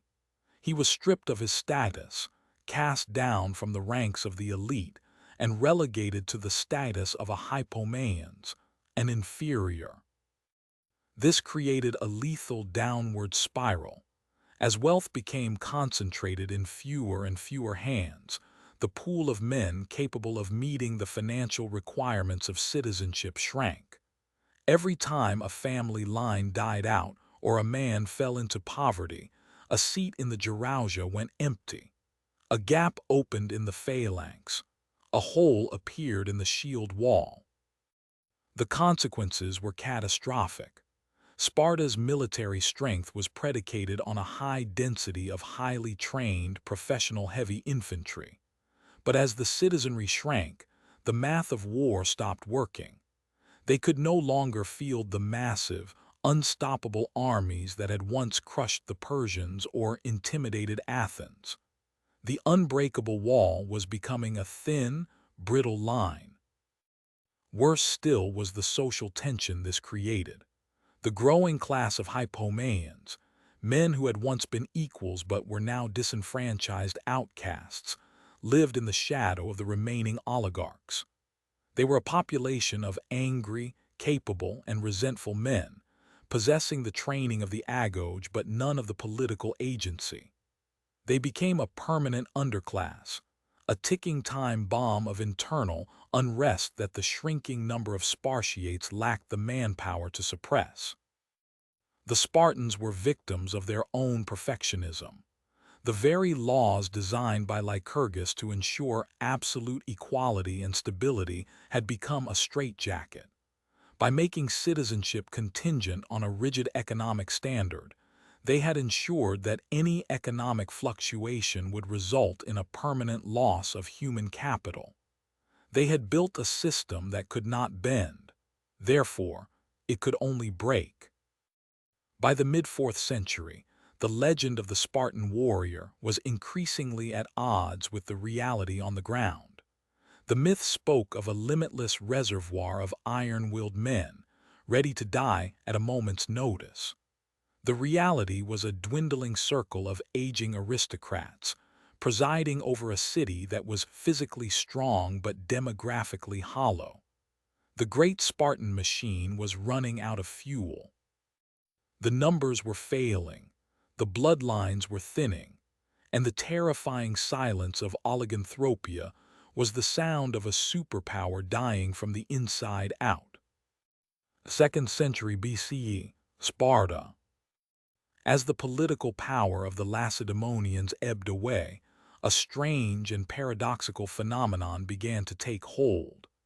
The city that had once been the most feared military machine in the Mediterranean, a place where outsiders were often met with cold suspicion and guarded silence, was undergoing a radical transformation. It was no longer a superpower to be reckoned with, but it was becoming something else, a destination. The terrifying, iron-willed warriors of the Persian Wars were gone, replaced by a city that functioned as a living museum. For the wealthy elite of the Hellenistic world, the new trend was not to visit the sprawling, decadent palaces of Alexandria or the marble-clad theaters of Athens, but to travel to the rugged hills of the Peloponnese to witness the ghost of Sparta. To the Greek traveler, Sparta had become a site of historical pilgrimage. They came to see the ruins of a vanished era, to walk the paths where the legendary kings once marched, and to catch a fleeting glimpse of a lifestyle that felt increasingly alien to the cosmopolitan age. The very austerity that had once been the source of Spartan strength had become its primary aesthetic appeal. Travelers spoke of the city with a sense of romantic nostalgia, treating the remaining Spartans not as political actors, but as living relics of a more heroic, more disciplined past. It was a peculiar form of tourism. These visitors were not looking for luxury, for Sparta offered none. There were no grand banquets, no sprawling villas, no silk-draped boudoirs. Instead, the tourist attraction was the spectacle of Spartan tradition itself. They came to observe the remnants of the communal messes, to see the austere discipline of the few remaining citizens, and to marvel at a society that seemed frozen in time, stubbornly clinging to the laws of Lycurgus, even as the rest of the world surged forward into a new era of monarchies and empires. This museumification of Sparta was a double-edged sword. On one hand, it provided the city with a strange kind of prestige. Even as they lost their hegemony, the Spartan name still commanded a unique kind of cultural respect. To be seen in Sparta was to be seen as a person of taste, someone who appreciated the classical virtues of arete, excellence, and sophrosyne, self-control. The city's reputation had survived its military defeat, transitioning from a source of terror to a source of inspiration. On the other hand, this era of tourism signaled the final loss of Spartan agency. A city that is a museum is a city that is no longer making history. It is merely hosting it. The Spartans had become performers in their own tragedy. They were the curators of a legacy they could no longer defend. While the wealthy travelers from the East marveled at the purity of the Spartan way of life, the actual social structures of the city were being hollowed out by the same demographic and economic decay that had begun centuries prior. The shadows of the past were long, and they draped themselves over the Eurotas Valley. Sparta had become a relic before it had even truly died. It was a city caught in a twilight state, celebrated by the world, yet increasingly irrelevant to it.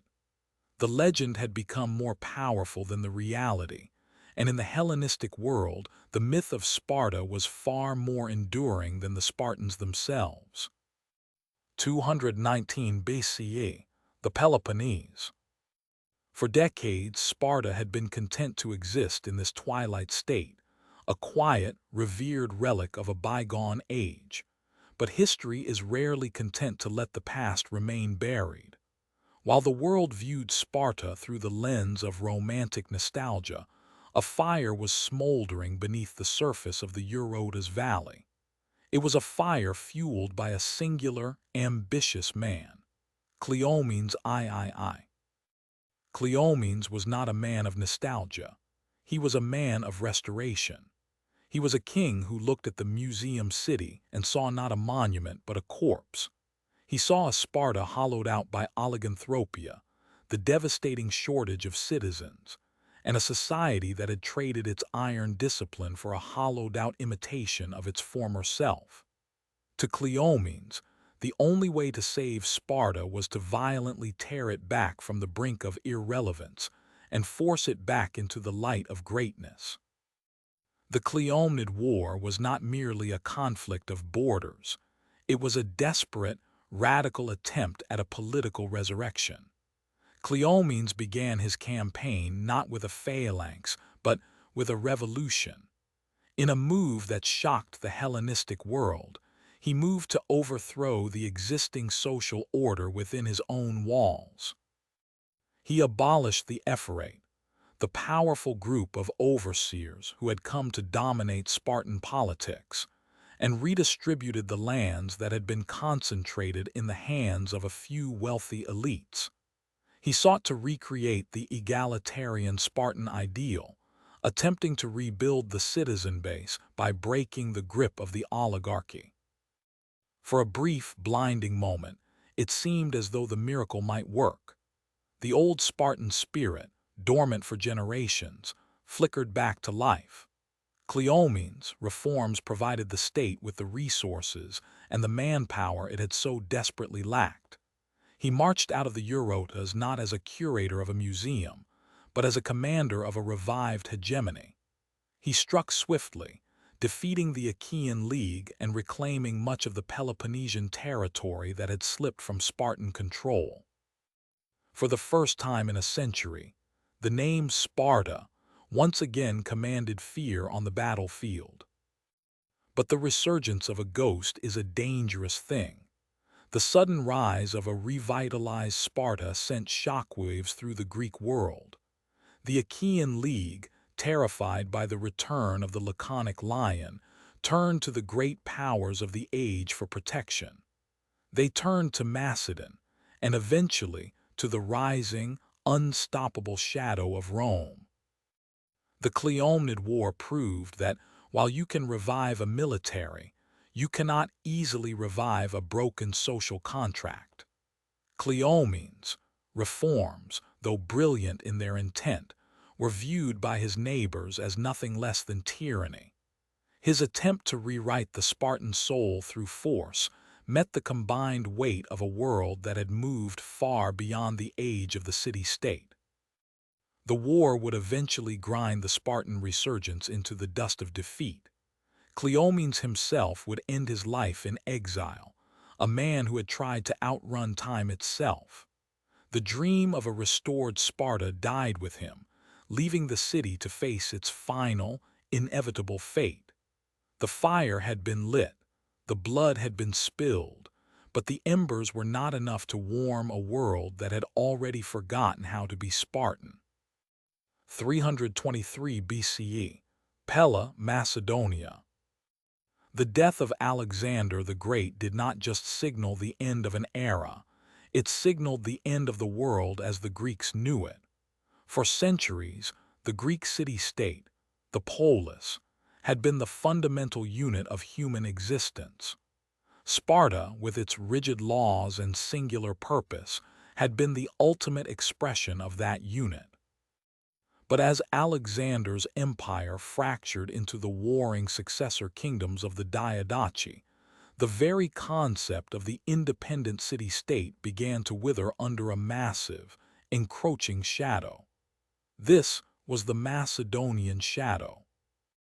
To understand Sparta's position in this new era, we must understand the scale of the change. The wars that had once been fought between neighbors, between Sparta and Athens, or Sparta and Thebes, were now being subsumed by the ambitions of god-kings.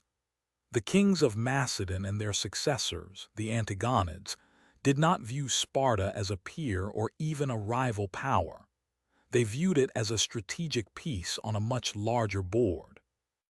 During this Hellenistic period, Sparta underwent a profound and somewhat surreal transformation. It ceased to be a geopolitical powerhouse and began to function as a living museum. Travelers from across the Mediterranean, drawn by the legends of Leonidas and the ghost of Lycurgus, flocked to the Eurotas Valley. They came to see the perfected society, to walk the streets where the legendary warriors had once marched. Sparta became a tourist attraction, a place of romanticized antiquity where the world came to study a vanished way of life. But beneath this veneer of cultural prestige, the political reality was one of profound impotence. While the Macedonian kings fought massive, sweeping wars that stretched from Greece to India, Sparta found itself caught in the crossfire. The city was no longer a player, it was a pawn. When the Macedonian kings moved through Greece, they did so with the knowledge that they could crush any local resistance. Sparta's autonomy was a fragile thing, maintained only as long as it remained useful, or, more accurately, as long as it remained non-threatening. This was the era of the great powers. The rise of the Achaean and Aetolian leagues further complicated Sparta's existence.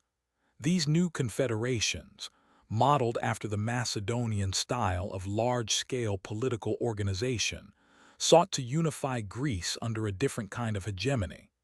Sparta, once the leader of the Peloponnesian League, found itself sidelined by these larger, more complex political machines. It was a world of professional armies, massive wealth, and globalized politics.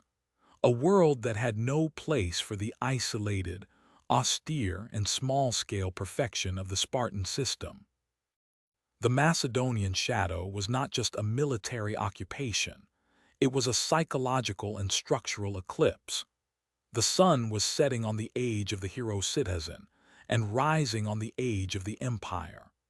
The unique Spartan identity, built on the idea that the state and the individual were one and the same, was being eroded by a world that demanded larger armies, more complex economies, and more expansive borders. As the Macedonian influence tightened its grip, Sparta's struggle for relevance became a desperate, losing battle against the tide of history. The city was drifting, caught between the memory of its glorious past and the overwhelming reality of a Hellenistic future that had no need for its iron discipline. The shadow was lengthening, and for the Lacedaemonians, the darkness was almost complete. 146 BCE, Corinth, Greece. The shadow that had been lengthening over the Greek world finally found its source. It did not come from the north, from the Macedonian kings, nor from the internal rivalries of the Greek leagues. It came from the west. It came from the Republic of Rome. For decades, the Roman Republic had been a rising predator in the Mediterranean, methodically consuming the Carthaginian Empire and dismantling the Hellenistic kingdoms one by one. To the Romans, the Greek world was a prize of immense cultural value, but it was also a chaotic landscape of squabbling cities that needed order. And as Rome's legions pushed into the Peloponnese, the era of the independent polis, the very foundation upon which Sparta was built, was destined to be extinguished. The fall of Corinth in 146 BCE served as the definitive death knell for Greek autonomy. When the Roman general Lucius Mummius razed the city to the ground, he wasn't just winning a battle, he was signaling a new world order. The Greek cities were no longer sovereign entities. They were territories to be administered, taxed, and controlled. Sparta, however, faced a unique predicament. Unlike the wealthy, cosmopolitan cities of the coast, Sparta held no vast treasures for Rome to plunder, nor did it possess a massive navy to challenge Roman hegemony. Yet Sparta could not escape the Roman orbit. The Romans viewed the Spartan way of life with a mixture of fascination and profound suspicion. To the Roman Senate, Sparta was a relic, a strange, austere anomaly that sat awkwardly within the expanding borders of the Republic.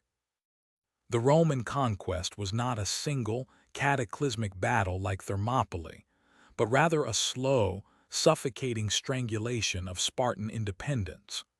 Rome did not seek to destroy the Spartan identity. They sought to domesticate it. Through a series of political maneuvers and the imposition of Roman law, the city was stripped of its ability to wage war or conduct independent foreign policy. The Spartan state, which had once been defined by its absolute control over its citizens and its neighbors, was now subject to the whims of a distant Senate in Italy. Yet in a strange twist of historical irony, as Sparta lost its political teeth, its cultural influence began to undergo a metamorphosis. The Romans were a people of pragmatism, but they were also a people obsessed with virtue, discipline, and the concept of the ideal citizen. As they looked upon the ruins and the remnants of the Spartan system, they saw something they desperately wanted for themselves. The Roman elite began to study the Spartans, not as military rivals, but as moral philosophers. The legendary austerity of the agoge, the absolute devotion to the state, and the stoic endurance of the Spartan warrior became a blueprint for the Roman concept of gravitas. The very discipline that had once made Sparta a terror on the battlefield was repurposed to bolster the moral fabric of the Roman Republic and later its empire. The conquest was complete. The iron walls of the Spartan social order had not been broken by a phalanx, but by the inexorable march of Roman administration. The Lacedaemonians had survived the Persians, the Macedonians, and the Thebans, but they could not survive the transition from the age of the city-state to the age of the empire. Sparta had become a ghost in its own land, a legendary shadow of a warrior past, living under the watchful, unyielding eye of Rome. 1st century BCE, Rome, Italy. The physical city of Sparta had become a curiosity, a relic preserved in the amber of Roman administration. But while the Spartan state had been stripped of its sovereignty, its spirit was performing a strange, metaphysical migration. It was moving from the blood-soaked soil of the Peloponnese to the marble halls and lecture podiums of Rome. To understand this, we must look beyond the shield and the spear and toward the mind. As the Roman Republic matured into an empire, it faced a crisis of identity. The sudden influx of unimaginable wealth, the decadence of conquered Eastern kingdoms, and the moral decay of the ruling class threatened to dissolve the very discipline that had made Rome great. In this vacuum of character, the Romans turned to the Greeks, but not to the poets, nor to the playwrights. They turned to the philosophers. And among the many schools of thought, it was the shadow of Sparta that provided the most potent imagery for the Stoic movement. Stoicism, founded by Zeno of Citium, taught that the path to virtue lay in the mastery of one's own will, the suppression of irrational passions, and the unwavering acceptance of fate. While the Stoics were philosophically distinct from the Spartans, the two became inextricably linked in the Roman imagination. The Spartan was the living embodiment of the Stoic ideal, a man who lived without excess, who found strength in hardship, and who placed duty above the instinct for self-preservation. The Roman elite, men like Cato the Elder and later, the Emperor Marcus Aurelius, began to see the Spartan lifestyle as the ultimate proof of what the human spirit could endure. They looked at the legend of the Lacedaemonians and saw a practical application of Stoic doctrine. The Spartan did not merely speak of endurance, he was endurance. His entire existence, from the brutal discipline of the agoge to his refusal to retreat on the battlefield, was a masterclass in the Stoic principle of apatheia, not a lack of feeling, but a mastery over emotion. This influence began to reshape the Roman psyche. The Roman concept of virtues, the traditional Roman value of manliness and courage, began to merge with the Spartan ideal of austerity. The Roman soldier was no longer just a citizen defender. He was being groomed to be a stoic instrument of the state. The discipline of the Roman legion, with its relentless marches and its ironclad obedience, became the imperial successor to the Spartan phalanx. Even as Sparta itself became a museum city, a place where wealthy Romans traveled to gaze upon the ruins of a bygone era, the Spartan ghost was busy rebuilding the Roman soul. The Spartan legacy was being stripped of its specific political structure and repurposed into a universal code of conduct. The Spartan way was no longer about how to run a city-state. It was about how to govern oneself. In this way, Sparta achieved a victory that no general could have won on the battlefield. It had lost its land, its army, and its freedom. Yet, through the lens of Stoicism, it conquered the minds of its conquerors. The discipline that had once forged the most feared warriors in Greece became the moral backbone of the greatest empire the world had ever known. The Spartan did not die with the fall of the polis. He was reborn in the heart of the Roman conqueror. 1st century CE, Sparta, Laconia. The transition was complete. The Sparta that once shook the foundations of the Mediterranean through the sheer force of its phalanx had finally ceased to exist as a political reality. The unique social machinery, the intricate, brutal, and highly specialized engine of the Spartiate, the Perioc, and the Helot, had ground to a definitive halt. The oliganthropia, that slow, agonizing demographic starvation of the elite, had finally claimed its final victim. There were no longer enough men to man the shields. There were no longer enough citizens to uphold the laws of Lycurgus. The social contract that had defined the Peloponnese for centuries had dissolved into the dust of history. But to call this a death is to misunderstand the nature of a legacy. As the last of the true Lacedaemonian lineages faded into the obscurity of the Roman provinces, the physical city of Sparta underwent a final, strange metamorphosis. It became a ghost town of memory. It was a place of pilgrimage, where the Roman elite wandered through crumbling temples and weathered stones, searching for a glimpse of a purity they knew they could never possess. They came to see the birthplace of discipline, but they found only ruins. The Spartan way was no longer a living, breathing system of governance. It had become a myth, a polished, idealized concept that could be plucked from the dirt and carried across the world. With the disappearance of the Spartan state, the Spartan mirage became more real than the Spartans themselves. The historical reality, the complex, often messy and deeply stratified society of the Peloponnese, was buried under layers of legend. The world stopped looking at the Spartans as men and began looking at them as symbols. They became the archetypes of the ultimate sacrifice, the standard of unbreakable willpower, and the personification of the warrior citizen. In this final breath, the Spartan identity underwent its ultimate transmutation. It moved from the realm of politics into the realm of the eternal. It moved from the battlefield into the library, from the blood of the soldier into the ink of the philosopher.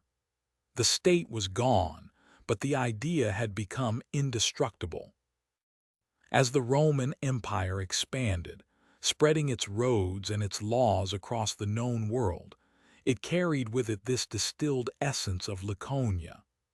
Every time a Roman commander demanded absolute discipline, every time a Stoic philosopher spoke of the strength found in hardship, and every time a citizen placed the state above the self, the ghost of Sparta was present. The physical Sparta was a casualty of time, crushed by the relentless march of empires and the slow decay of its own biology. But as the sun set on the ancient Greek world, the Spartan did not vanish. He simply changed his armor. He traded the bronze shield for the moral fortitude of the mind. The final breath of the Spartan state was not a gasp of defeat, but the exhale of a legend that had finally, irrevocably, become immortal. The city fell, the laws withered, and the warriors died, but the shadow they cast would darken and define the Western world for 2,000 years to come. 1st century CE, Sparta, Laconia. The Roman travelers who wandered through the dusty streets of Laconia were not looking for a functioning state. They were looking for a ghost. They came seeking the legendary austerity of Lycurgus, the unshakable discipline of the phalanx, and the terrifying perfection of the Spartan warrior. But what they found was a curious contradiction. They found a city that was, in many ways, a hollowed-out shell of its former self, yet one that commanded a reverence unlike any other in the Mediterranean. This phenomenon is what historians call the Spartan mirage. To understand the mirage, we must first acknowledge the distance between the history books and the lived reality. For centuries, the primary sources of our knowledge, writers like Xenophon, Plutarch, and even the Athenian critics, did not describe Sparta as it actually was. Instead, they described Sparta as it ought to have been. They painted a portrait of a utopia of equality, a society so perfectly tuned to the needs of the state that it functioned with the precision of a clockwork machine. In this literary vision, there was no corruption, no internal strife, and no human frailty. The Spartan was a creature of pure willpower, a man who had transcended the messy impulses of individual desire to become a singular instrument of the law. But this was a curated image. The mirage was a veil drawn over the cracks of a crumbling society. The reality was far more complex, and in many ways, far more desperate. The perfection described by ancient historians often ignored the crushing weight of the helot system, the systemic inequality that fueled the Spartan economy, and the sheer, terrifying fragility of their demographics. The legendary equality of the Spartiates was a narrow privilege held by a shrinking elite, a group struggling to maintain their status amidst a sea of disenfranchised populations. The discipline was often a byproduct of a state under constant, paranoid siege from its own slaves. So, why did the mirage persist? Why did the world choose to believe the legend over the evidence? Because the world needed the mirage. For the Greeks, Sparta was the ultimate foil, the standard against which the perceived decadence of Athens and the chaos of the Persian Empire could be measured. For the Romans, Sparta became a moral compass, a symbol of the virtues and austerity they sought to instill in their own expanding empire. Sparta ceased to be a place on a map and became a psychological landscape. The mirage allowed people to project their own ideals onto the Lacedaemonians. If you valued duty, you saw a saint of discipline. If you valued strength, you saw an invincible titan. By turning Sparta into a myth, the ancient world could ignore the messy, political, and often failed reality of the actual Spartan state, and instead commune with a pure, distilled idea of human excellence. As we move into the modern era, we must realize that we are still living within the shadow of this mirage. We have inherited a version of Sparta that was constructed by the poets and the philosophers, not by the soldiers on the field. To truly understand the history of the Spartans, we must do more than just admire the legend. We must learn to look past the bronze sheen of the myth and find the real men, the real struggles, and the real, broken heart of the city that once was. 16th century, Florence, Italy. The Renaissance was an era of rebirth, but for the image of Sparta, it was an era of reinvention. As the scholars of Europe rediscovered the texts of antiquity, they did not just find history, they found a blueprint for the ideal human character. The Spartan was no longer merely a soldier of the Peloponnese. He had become a literary archetype, a symbol of the strenuous life that could be summoned to serve the needs of the burgeoning nation-states of Europe. In the hands of Renaissance humanists, the Spartan became a tool of political philosophy.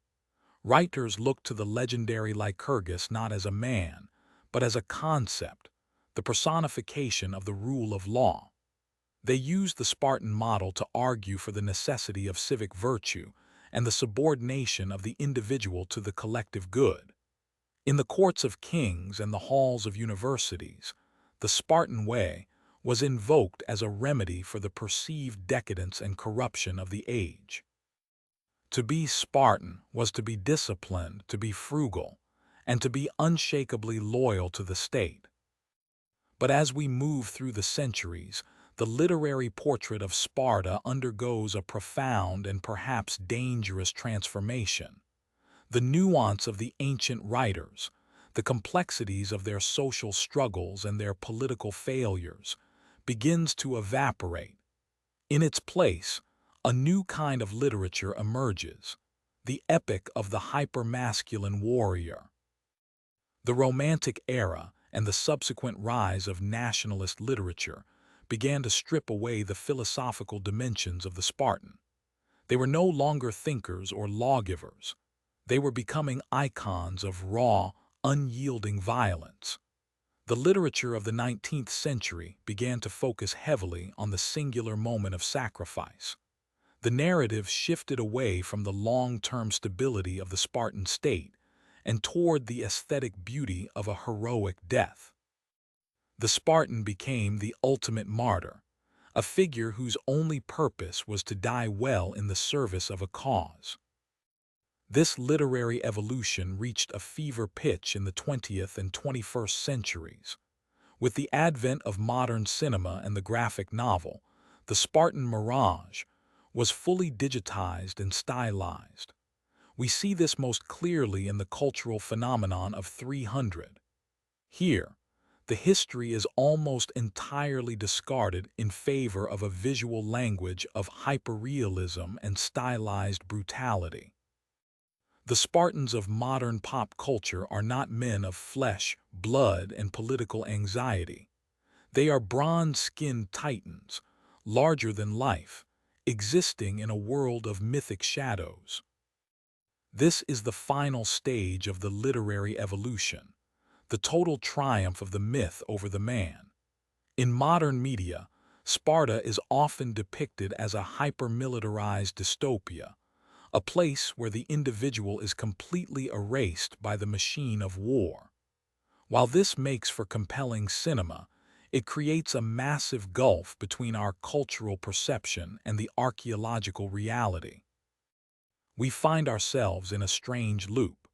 We use the literature of the past to construct a version of Sparta that never truly existed, and then we use that fictional version to define our own modern ideals of strength and sacrifice. To watch a modern Spartan film is not to witness history. It is to witness a centuries-old conversation between poets, philosophers, and filmmakers, all of whom have used the ghost of Laconia to tell stories about themselves. 2006, Hollywood, California. If the Renaissance reinvented the Spartan as a philosopher-citizen, and the Romantics recast him as a tragic martyr, the dawn of the 21st century did something far more radical. It turned the Spartan into a superhero. The release of Frank Miller's 300 and its subsequent cinematic adaptation marked a seismic shift in the cultural landscape. No longer were we looking at the Spartans through the lens of historical inquiry or even classical tragedy. Instead, we were witnessing the birth of the aesthetic Spartan. In this version of history, the gritty reality of the Bronze Age is replaced by a hyper-saturated, slow-motion fever dream. The shield is larger, the muscles are more defined, and the violence is choreographed with the precision of a dance. In this modern pop culture iteration, the Spartan mirage has been fully realized. We see a world of shadows and gold, where the complex social hierarchy of the Agoj, the Pyrrhica, and the Helots is stripped away to make room for a singular, monolithic brotherhood of warriors. This version of Sparta is not a functioning state with internal political tensions and a fragile economy. It is a pure, distilled concept of resistance against overwhelming odds. It is the ultimate us against the world narrative, a cinematic shorthand for courage in the face of certain doom. But this obsession with the Spartan warrior extends far beyond the silver screen. It has permeated our very language and the way we conceptualize discipline. When we speak of Spartan living, we are not thinking of the complex, often brutal social engineering of Lycurgus. We are thinking of minimalism, austerity, and the rejection of luxury. We have taken the Spartan's outward appearance of discipline and turned it into a lifestyle brand. From military training doctrines to the grit of modern action cinema, the Spartan ethos serves as a universal symbol for the peak of human willpower. Yet there is a cost to this cultural saturation. As the Spartan becomes a staple of video games, comic books, and blockbuster movies, the actual human beings who lived in the Eurotas Valley begin to fade into the background. The historical Spartan was a man of profound contradictions, a citizen who was simultaneously a master of war and a slave to a rigid, often suffocating social order. He was a man caught in a demographic crisis, struggling to maintain a disappearing way of life in a changing world. Modern pop culture, however, has no room for such nuance. It prefers the icon over the individual. It prefers the unyielding wall of bronze over the fragile reality of a declining city-state. By turning Sparta into a mythic playground of hypermasculinity, we have achieved a strange kind of immortality for them. But it is an immortality of the image, not the truth. As we look back at the ruins of Laconia today, we are forced to confront this duality. We stand amidst the silent stones of a vanished civilization, while simultaneously being bombarded by the loud, vibrant, and violent echoes of their legend. We must ask ourselves, are we studying the Spartans, or are we merely studying our own obsession with them? The history of Sparta is no longer just a chronicle of ancient Greece. It has become a mirror, reflecting our own eternal fascination with power, sacrifice, and the enduring allure of the warrior spirit. 2024, the Global Digital Archive. If the cinematic version of Sparta provides the spectacle, then the true philosophy of discipline provides the blueprint. To understand why the image of the Spartan has become the ultimate shorthand for human willpower, we have to look past the slow-motion blood spray of Hollywood and examine the actual mechanics of their mindset. We have to ask, what does it truly mean to live a life defined by discipline? In the modern era, discipline is often treated as a personal choice, a habit one adopts to achieve a goal like fitness or productivity. But for the Spartan, discipline was not a choice. It was an ontological state of being. It was the very fabric of their reality. It was a collective, state-mandated rejection of the individual in favor of the whole. This philosophy is rooted in the concept of eunomia, good order. To a Spartan, chaos was the ultimate enemy, not just on the battlefield but within the soul and the home. True freedom was not found in the ability to do as one pleased, but in the ability to master one's own impulses. This is the bridge between the ancient world and our modern obsession. When we see a modern elite soldier, a monk in silent meditation, or an athlete pushing through the threshold of agony, we are seeing a modern echo of the Lacedaemonian ideal. We are seeing the triumph of the will over the flesh. However, the Spartan philosophy of discipline was built upon a foundation of profound paradox. It was a system designed to create the most efficient killing machines in the ancient world, yet it was also a system that demanded extreme self-restraint and communal responsibility. The Spartan warrior was taught that his life belonged to the state. His body was not his own. It was a tool, a piece of equipment to be maintained, sharpened, and eventually spent in the service of the polis. This brings us to the most enduring legacy of their discipline, the idea of austerity as strength.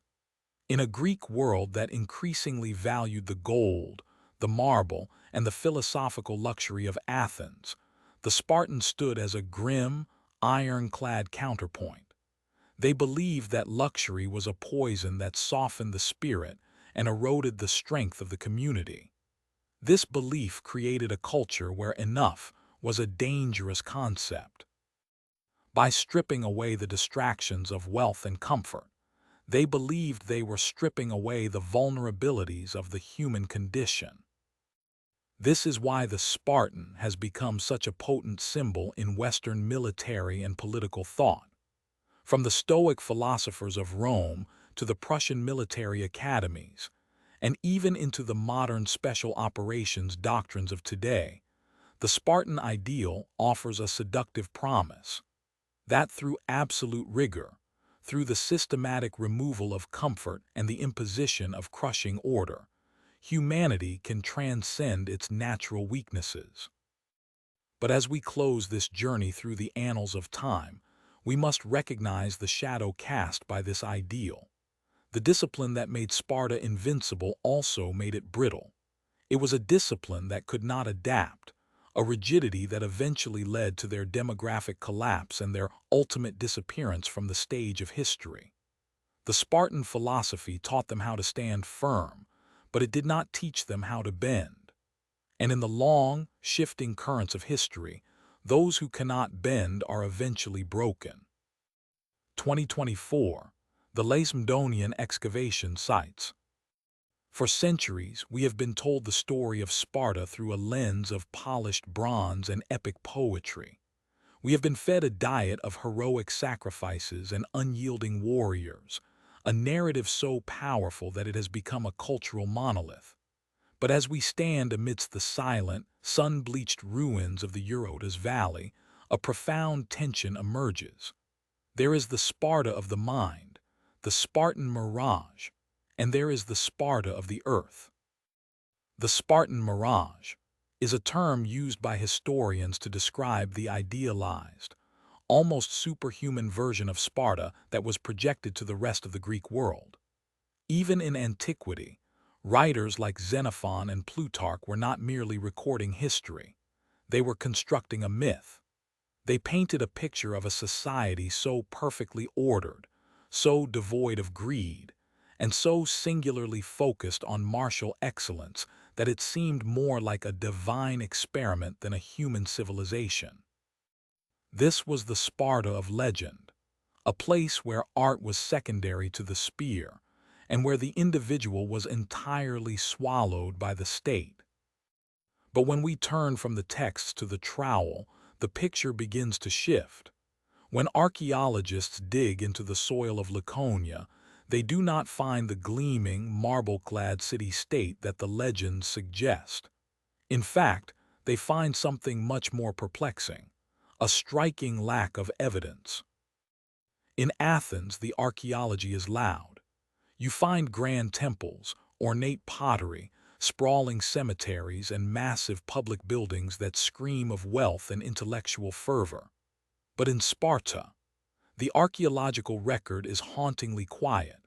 There are no grand palaces of the kings, no massive monuments to fallen heroes, and remarkably little evidence of the extreme austerity the legends claim was mandatory. The domestic architecture is modest, the graves are often simple, and the traces of a massive, centralized urban center are frustratingly thin. This silence creates a scientific crisis. If the Spartans were the masters of Greece, why is their physical footprint so small? The answer lies in the intersection of truth and propaganda. One theory suggests that the Spartans were so committed to their austerity that they intentionally avoided building monuments, preferring to leave no trace of their vanity. Another, more grounded perspective suggests that the Spartan mirage was a deliberate piece of political theater. By projecting an image of a society that was stripped of all luxury and focused solely on war, Sparta exerted a psychological hegemony over Greece. They didn't need massive walls or golden statues if they could convince their neighbors that their very souls were made of iron. Furthermore, archaeology reveals the cracks in the legendary facade. While the legends focus on the glorious Spartiate warrior, the earth tells the story of the people the legends ignored: the Perioc, the traders and craftsmen, and the Helots, the massive underclass whose forced labor fueled the entire Spartan machine. The ruins remind us that the discipline of the elite was only possible through the systemic exploitation of a population that the poets chose not to mention. As we bridge the gap between the myth and the dirt, we realize that neither version is the complete truth. The legend gives us the why, the terrifying, seductive power of the Spartan idea, but the archaeology gives us the how, the complex, messy, and often silent reality of a people struggling to maintain an impossible ideal. To understand Sparta, we must look through both lenses, the epic poem and the broken shard of pottery. 2024, the Eurotas Valley, Greece. As the sun sets over the rugged peaks of Mount Tegidos, casting long, jagged shadows across the valley floor, we are left with a question that has haunted historians for millennia. What, ultimately, is the true legacy of Sparta? We have traveled through the centuries, from the mythic arrival of the Dorians to the brutal, transformative forge of the Agoge. We have witnessed the terrifying brilliance of the Spartan phalanx at Thermopylae, the crushing weight of their hegemony during the Peloponnesian War, and the slow, agonizing decay of a society that eventually collapsed under the weight of its own rigid perfection. We have seen the rise of a superpower and the inevitable, silent fall of a culture that seemed, for a time, to be made of something more durable than human flesh. In the end, Sparta was a grand, violent paradox. It was a civilization built on the pursuit of stability through absolute control. It was a society that achieved unparalleled excellence in one singular, narrow dimension: warfare, only to find that such excellence is a fragile foundation for a lasting state. By prioritizing the shield over the hearth and the soldier over the citizen, Sparta created a machine of war that was peerless in battle, yet incapable of surviving the complexities of peace. The tragedy of Sparta is not just that it fell, but that it was designed to be unable to change. Its greatest strength, its unyielding, ironclad tradition, became its ultimate death sentence. When the demographic crisis of oliganthropia set in, and when the crushing defeat at Leuctra shattered the illusion of invincibility, the Spartan system had no mechanism for adaptation. It could only break. Yet, even as the last Spartan kings faded into the footnotes of history, and even as the Roman legions paved over the remnants of their world, Sparta refused to die. It transitioned from a political reality into a psychological one.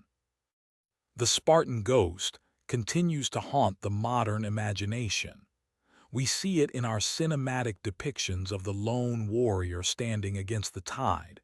We feel it in our modern obsession with discipline, grit, and the cult of physical perfection. We evoke the name Spartan whenever we wish to describe something austere, something uncompromising, or something profoundly difficult. But we must be careful not to mistake the shadow for the substance. The legend of the 300 is a masterpiece of human storytelling, but it is not the whole story.